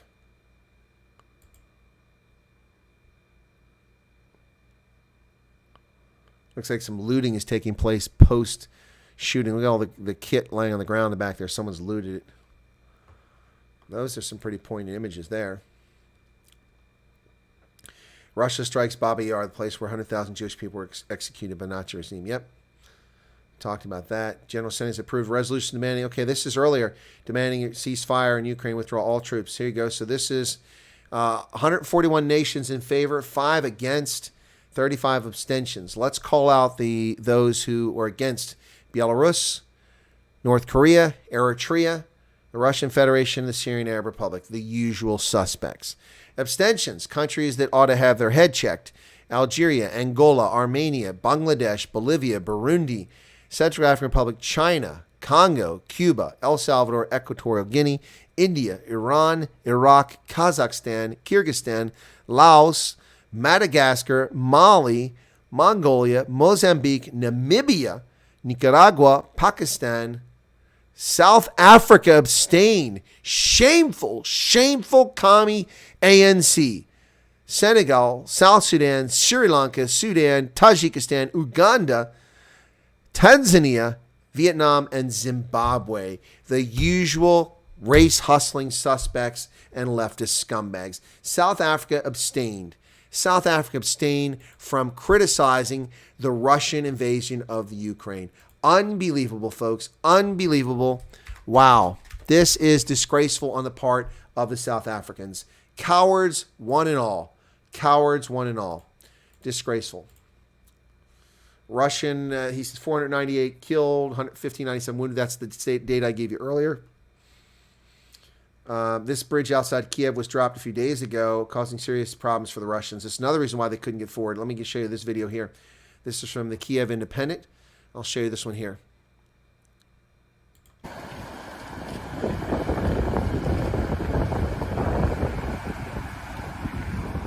Damn.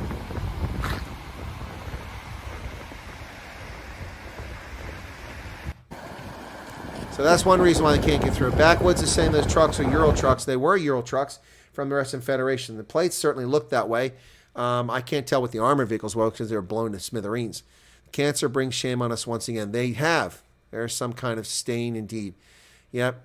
Whose trucks are we seeing? Well, who said? Backwoods Law said the Ural trucks, which they appear to be, from the Russian Federation. They look as though they could be. Couldn't see any markings on the armored vehicles that were blown to smithereens. Allison says, I'm ashamed of the government. You should be. Bradford says, the big question is an insurgency by the Ukrainians after Russians get the large cities. How will Russians treat the Ukrainians if there are bombings and try to kill? Well, they'll just round people up like the Nazis did and execute them.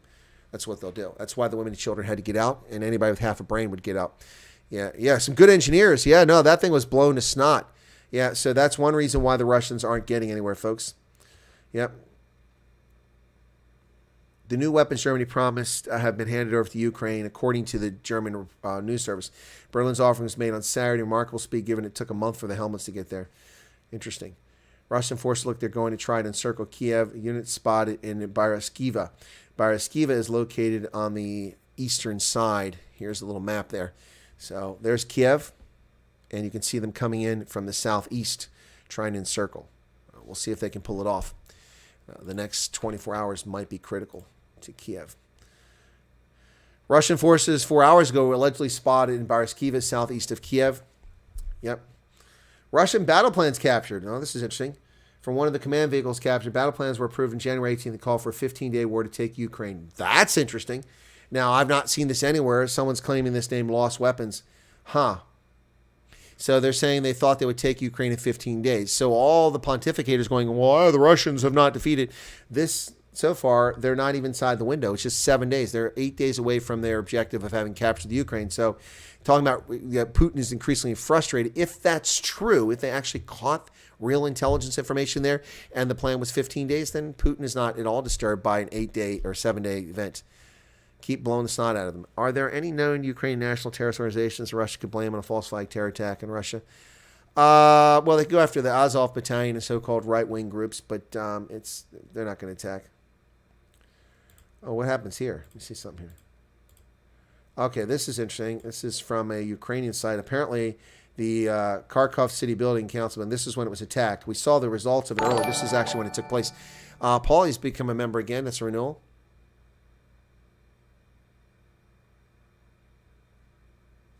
Intel Doge, another resource on Twitter. Okay, thanks. So let's bring this one up. You can actually see the attack place here. I don't know what this guy's saying, but... No idea what he's saying because I don't speak Ukrainian, but let's jump ahead a little bit.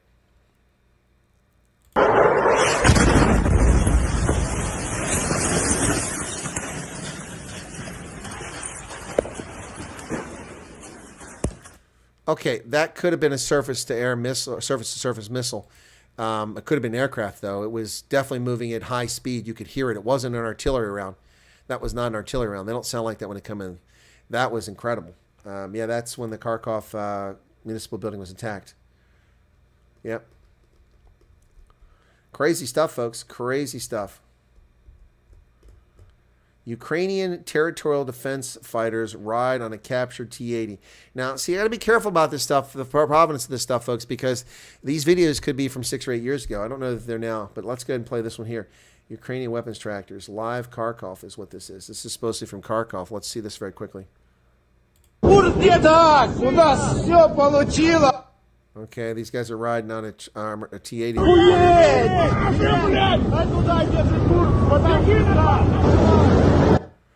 So they got a T-80. Look at them, like they're at a party. Folks, that's dangerous stuff there. Dangerous stuff. Anyway, yep. All right, what else we got here? What else we got here? Let me see if there's some more here that's worth bringing up.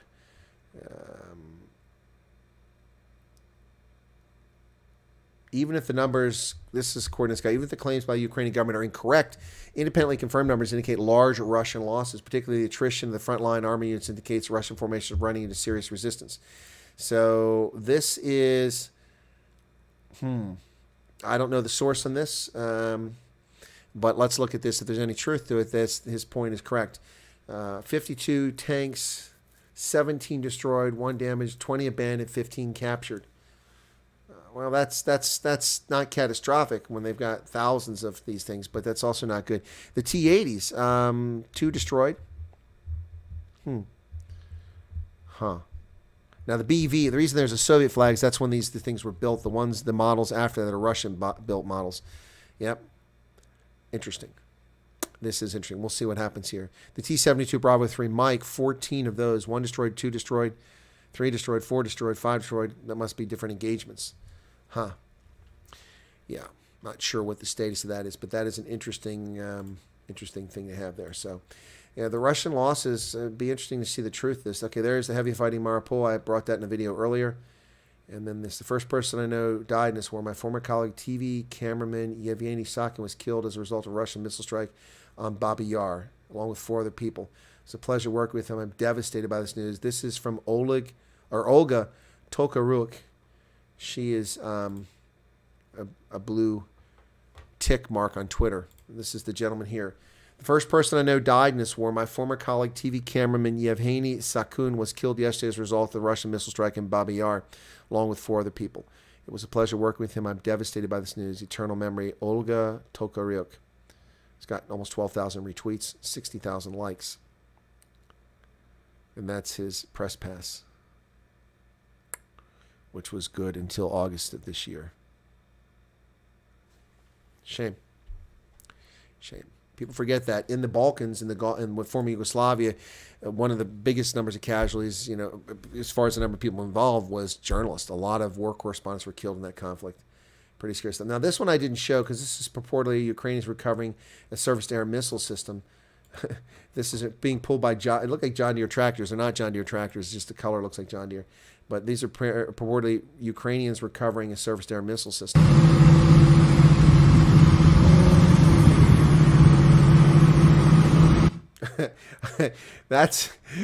Well, there you go.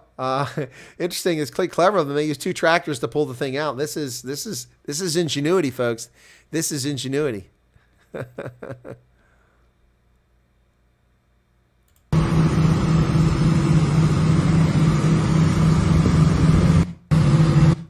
There you go. That's pretty ingenious. Whatever. So, yeah, journalist dies in the front line. Yep, that's true. It's a little bit funny. It is Hedgehog, honey. That's yeah. So, anyway, so in case you're wondering what that system is, this is the Tor M1 missile system. Put a little graphic up there. It's a surface-to-air missile, and this is used to take down aircraft, and that's what they've recovered. Nothing runs like a deer. I know, but I don't know if it was John Deere. It just looked like a John Deere with the color scheme. Yep. Something seriously burning off the coast of Odessa. Okay. So we don't know what this is. This is off the coast of Odessa. You can see it in the distance there past that building. Something burning out at sea. According to this gentleman saying Russians have hit civilian shipping in the area previously. My husband was gone for a while now, and now I know where he was. He's got a John Deere. Oh, he's pulling out that air defense system. Nothing runs like a deer. Yep, that's true. What a great tagline that's always been. Okay. Okay. Ukrainian MOD reports Russian offensive Kiev in the northwest is stalled. In response, Russian forces moving to capture more territory west of the city. So this was from 8 hours ago, and this is where they were. So let's take a look at that. They're moving to these. Those are their objectives. That would give them a chance to encircle Kiev. That's not good for Ukraine. A few videos, Ukrainians towing off tanks and tracks. Apparently, Ukrainian gypsies managed to steal a tank. That's funny. Ukrainian gypsies.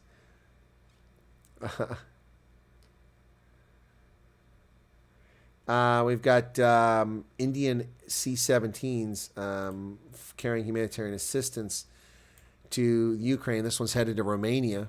Let's take a look at this. This is back of a C-17 from India, humanitarian assistance. Not very heavily packed. See, there's the passenger seats in the C-17. There must be something more in there. Why would you fly all the way from India with that limited cargo and leave those passenger seats in unless you plan on taking people out? I wonder if they're going to fly Indian nationals out and just taking a few supplies on the way. To me, that may in fact not be a humanitarian assistance. That's just nonsense.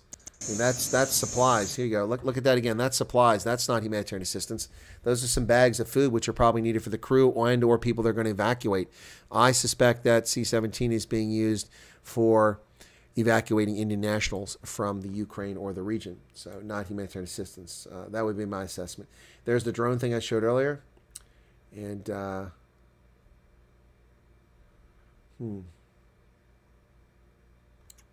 what else we got here? Anything worthwhile?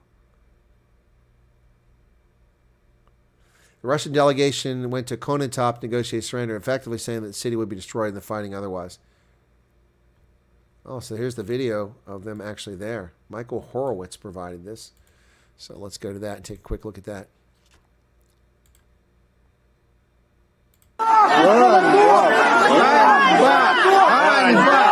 Пидоры, блядь, сука, ебаные, нахуй. Уебаны, блядь. Obviously, they're not very popular. Yikes, they're not very popular. Wow.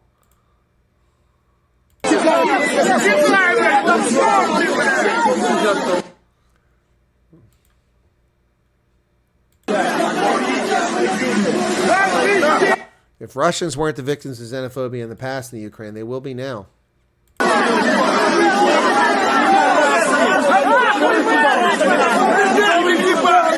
Wow. Pretty heated. India didn't vote against Russia. I think they abstained, didn't they? They didn't vote again. There was 5 countries. So let me see. UN vote. Let's see what India did. India abstained, just like South Africa. Oops, my mail's here. Hedgehog's hubby was a rotorhead mechanic, Globemaster. If only 1 million have fled so far, then one can assume there are still over 2 million people in Kiev. I'm not sure how Russia can take and hold the city. Are they encircling the hope of Ukraine surrendering? Starvation, siege, that's what they'll hope for. Dude has grenades in his hand, it looked like. I can speak just enough Russian to pick up all the swear words. Yeah, exactly, Wadding Turtle. I've heard a few of those. Yes, he had grenades in his hands. Yep, he was sending a message to him. There are a few videos Ukrainian. Okay, I already got that. Okay, cool. So let's see if there's 1 or 2 more things here, and then we're going to wrap up. Okay, so yeah, the lead Russian soldier walking around 2 hand grenades held in the air, presumably with their pins out. Yep. Yep, that guy had grenades in his hand. You're correct.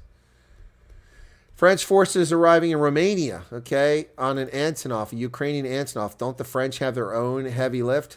This is pretty pathetic. This is a Russian Antonov that's, or not Russian, a Ukrainian Antonov that is bringing French forces to Romania.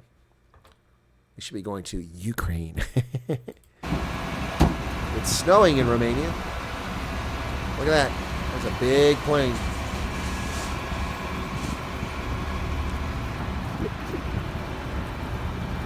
There's the frogs, female. Oh, that's going to help a lot. Eagle eye. Yep, so there you go. Ukrainian Ministry of Defense reports that the new Bayraktar UAVs have arrived and already doing strike operation against the Russian occupation forces. Okay, cool. Cool. Yeah, this guy's got some great data here. 128th Brigade managed to capture Russian depot, they claim. Okay.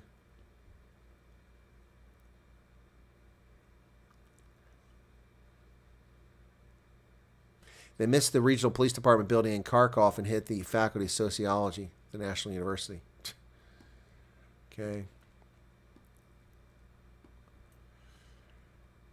Better photo of the Russian mechanized column that was destroyed 2 days ago. Okay, this is interesting. I haven't seen this image before. Look at this. Wow. Check this out, folks. That's a Russian column that was supposedly destroyed a couple days ago. I see BMPs in there. It probably was. BTRs. Probably was Russian. Bucha. And then one of the people reports that 9 AD Germanic tribes destroyed 3 Roman legions in Teutoburg Forest. Yes, they did. Roman soldiers became strung out and exposed along the line. It was 15 kilometers. The Germans attacked at the leisure along the entire line, decimated all 3 legions. That's true. Alan Cole says it's rare to see a tactical disaster like this, and this photo captures what we've seen 6 or 8 times. A close count, 12 destroyed vehicles in this little neighborhood street. What a catastrophe. Is it time to say drones make tanks obsolete? I don't know. I don't know. Interesting. That's a nice photograph there. So cool. Elon Musk.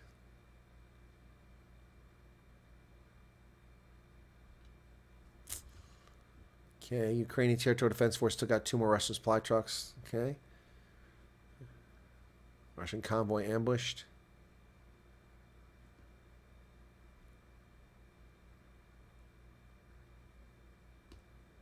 Ukrainian crew member has been charged for partially sinking a Russian oligarch super yacht. What? There's a video of a helicopter attack on a building in Kiev. The Russians are killing innocents. I don't regret anything I've done. I would do it again. Ukrainian seafarer charged in partial sinking of Russian oligarch super yacht. What the hell? That's the story. Let's check this out.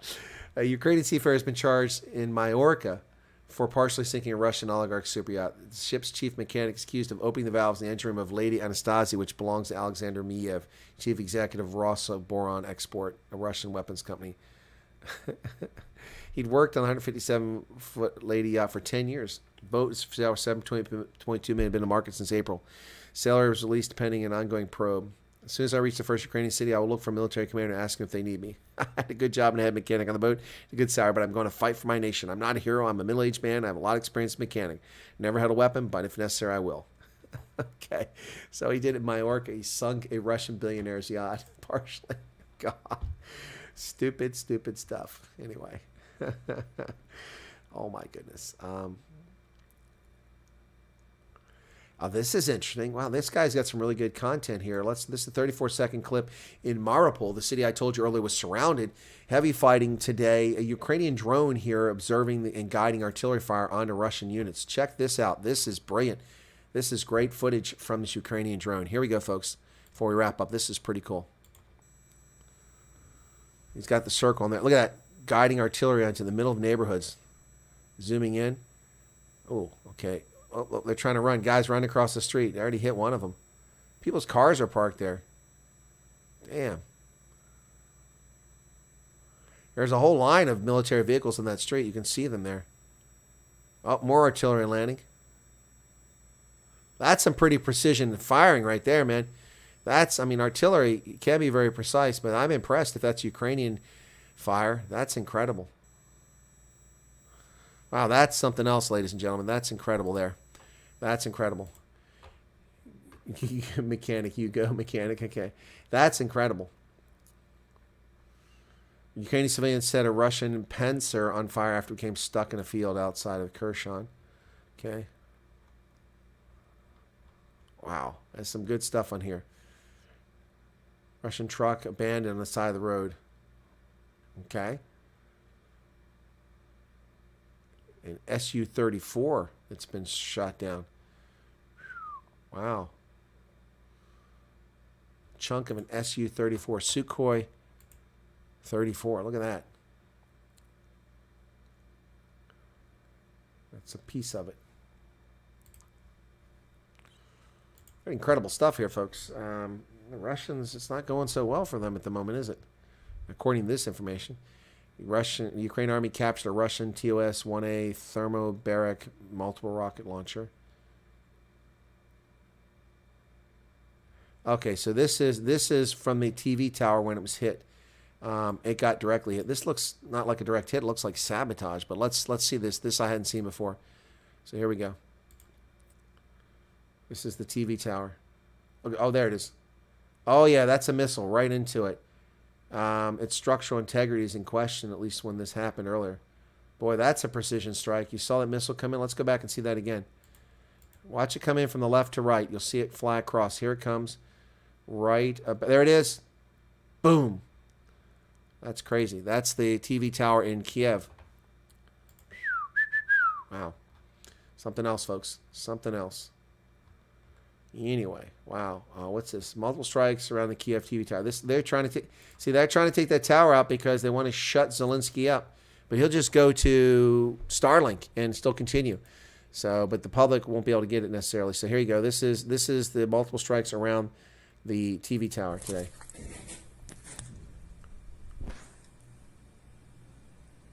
Let me jump ahead. This one looks like someone's got a marking on it here. I don't want to get in trouble here. Yeah. Anyway, it's wow. TV tower's taking some big hits there in Kiev. This is why you can't rely on a single European-style state-owned broadcaster with a single tower somewhere. You have to have a thriving private media sector, which has multiple towers, multiple stations, multiple outlets, internet, terrestrial, air-based. You do it all, cable-based. When you take out that tower, if you take out all the communications over television waves, then you're screwed. Ukraine's take out Russian TV tower? No, it's the other way around. I hate to say this. I wish they would surrender to end the killing and suffering. Oh, I hate to say it too. I wish the Russians would surrender. I agree. Yep. Yep. Lars Salas. Is Lars Salas here? I haven't seen Lars Salas. I saw somebody just write Lars. Okay. There's Lars Salas. Chris Wyatt. There is a channel on YouTube called Volga Mapping. They do 30-second animations every day showing the troop movements. Okay, I don't know that one either. Thank you for that one. Let's take a look at that. What's it called? Volga Mapping. Nah, well, let me do that. I hate that. Okay, over here, Volga Mapping. That was at 3:35. 3:35. Okay. Thank you for that one. Let's see what they've got here. There's lots of people doing some pretty incredible stuff, animation-wise and with reporting-wise in this whole thing. Vologda Mapping. Let's check them out. I'll make sure that I don't get a copyright strike from them. Okay. Google. We need YouTube here. We're going to end up here shortly. I keep saying we're going to end, but we keep finding more stuff of interest here. Let me paste that real quick. Okay. 80,000 subscribers. Okay. Okay. Live stream 1, day 6. Okay. 36 seconds. Okay. Hang on. Hang on, folks. There we go. So. Okay, there you go. That's pretty good. Okay, I'm going to turn the music off. Okay.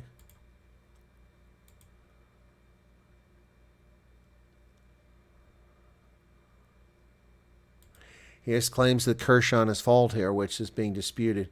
And here you show that they have linked up and they have cut off Mariupol, and it looks like they've nearly cut off this pocket in the north, which, as I said, these guys are in trouble.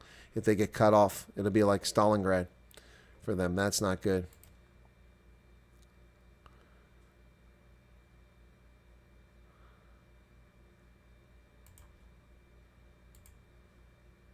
Anyway.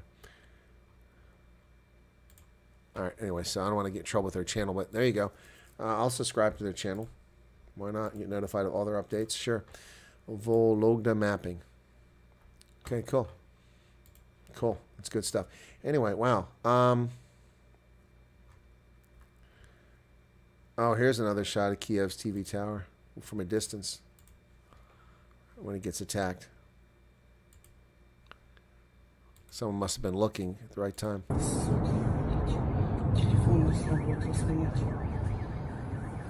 A lot of forest there in Kiev. Look at that.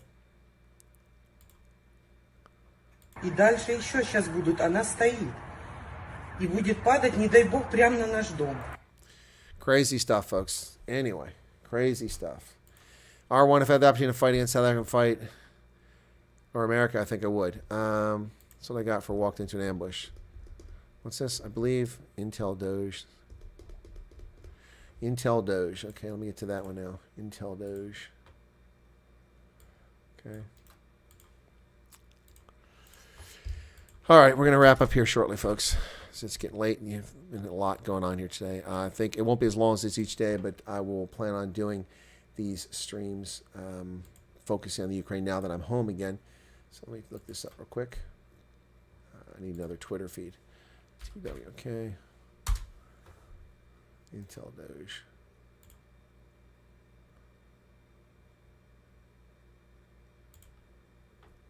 Let's see which one it is. There's a bunch of them here.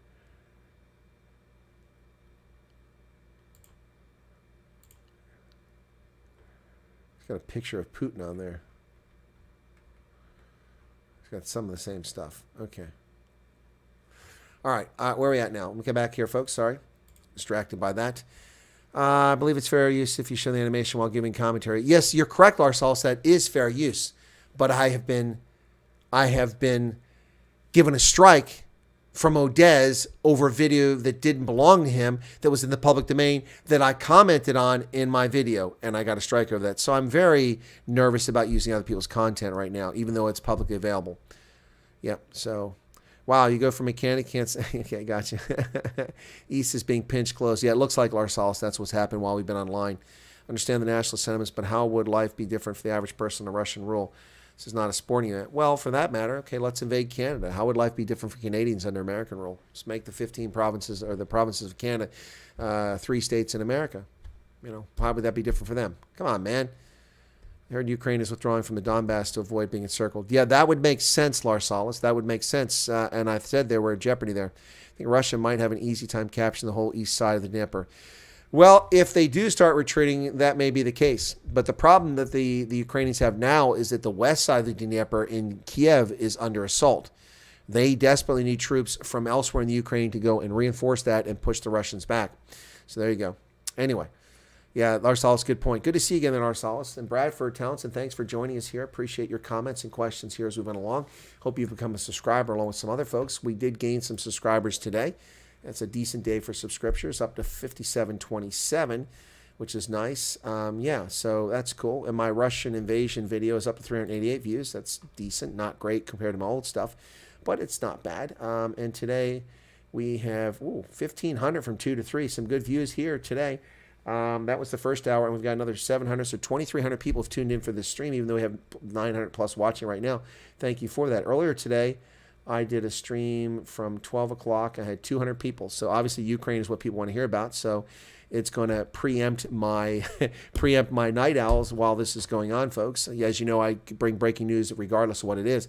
But as far as an audience here, we have gone up from, well, we've gained 25 today, according to that. And so since I went to, yeah, well, anyway, we got work to do. We got more. Tomorrow, folks, on the channel programming announcement, we have Daniel Eloff coming on, as well as Rob Hutchison. So Rob and I will be doing our show, Answer the Question, but there'll be an interview banner for it, and it will be with Daniel Eloff, who's an attorney who's involved with some of these cases in South Africa. We're going to talk to him tomorrow, special guest, and I have lots of other guests coming up. And don't forget, on Friday, I'll be appearing on Lindell Television as a guest on there. All right, cool beans.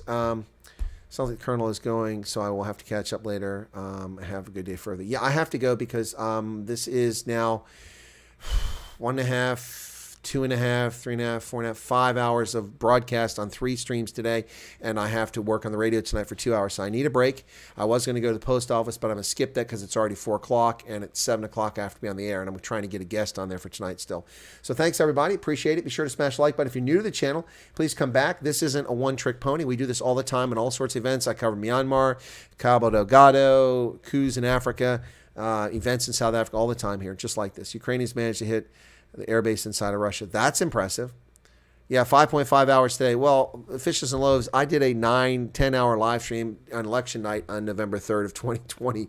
I did that as well. I've also done multiple 5.5 hour streams, 3.5 hour streams. It's just I don't do them much anymore because, you know, unless there's interest in it. Keep honking on. Thank you, Lars Solis. Thanks for popping here. Good to see you, Lars Solis. Renee, you're very welcome. Thank you so much. Be sure to smash the like button, folks. We're so close to 200 likes. Can we get some likes? Come on. That was easy. Get us up to 200 likes. Make me pull out all the e-begging tools here. All right, come on. What's next? We get a duck call here.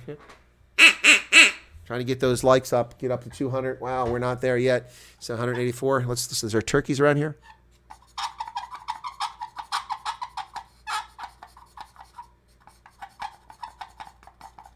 That's turkey call didn't sound right. There we go. That's better. That sounds like a turkey. Yeah, the Santa Call live stream, both of them. The 6th of October was good, but the 20th of October, woo, 2,500 subscribers that day. That was incredible. That was amazing. You're welcome, Nick Muller. You're welcome, Renee. You're welcome, Marcellus. You're welcome, Paulie. Everybody, thank you so much. Mondrag Dragon, thanks for the great stream. By the way, I'm not going to ask you now. I'll do a poll question coming up when I do this update probably tomorrow. I'm going to ask you this question. Is it okay if I do my night owls an hour earlier? Because Ronaldo has moved his stream from 8 p.m. to 7 p.m., which means I could do my night owls at 8:30 instead of 9:30, which I think would gain more in the audience because people who would normally want to go to bed and not be up so late. So what do you think if I move it? I'm going to do a poll on that probably tomorrow and say, are you okay if I move the afternoon evening stream to an hour earlier? There you go. That's humping turkeys. That was humping turkeys. That was better, says Roy. Sounds like a squeaking Russian tank. Works better for me. See, look at that. Rebel Canners likes it better. Okay, cool. Convoy is due to reach Washington today. Will be massive. Yeah, that's something else I'm supposed to get caught up on. I'm not going to be able to do that now. I'll try to cover that. 100% an early bar now. Okay, you guys love it. Okay, that's it. Smash the like button. 186. We're not quite at 200. We're not going to make it, at least on the live stream. Maybe people after the fact will tune in and give us a like on that. So thanks a lot, folks. I need to end it here. Thank you very much. Appreciate the support. Have a lovely evening. You all take care and cheers. By the way, to the person who came on my chat and said, hey, you know, your streams are too long. You should break them up. Bear in mind that when I break my streams up and they're after the fact, YouTube suppresses it, doesn't let people find it. They hide my videos. They even go so far as telling viewers abroad that the video has been deleted by the content creator when it's still available. So I have to get as much viewing and audience as I can during a live stream. And if we're contributing something of interest to the audience, there's no reason to end the live stream. So if you don't like my live streams, that's fine. You can go to YouTube, you can pick a spot, jump ahead, the little button moves, you just drive it over and listen to that part, and that's how it works. Anyway, thanks a lot, folks. Take care. Let's see how we did on feedback on this stream. Hopefully it'll be one of my biggest one of late. It means PM times for South Africans. Exactly right. Need to get to bed earlier anyway because I'm up early to work. Okay, Levin, that'll help then. Cool. All right. Fleshton says thanks, and he throws some Welsh in there just to confuse me. All right, folks. Cheers. Have a lovely evening.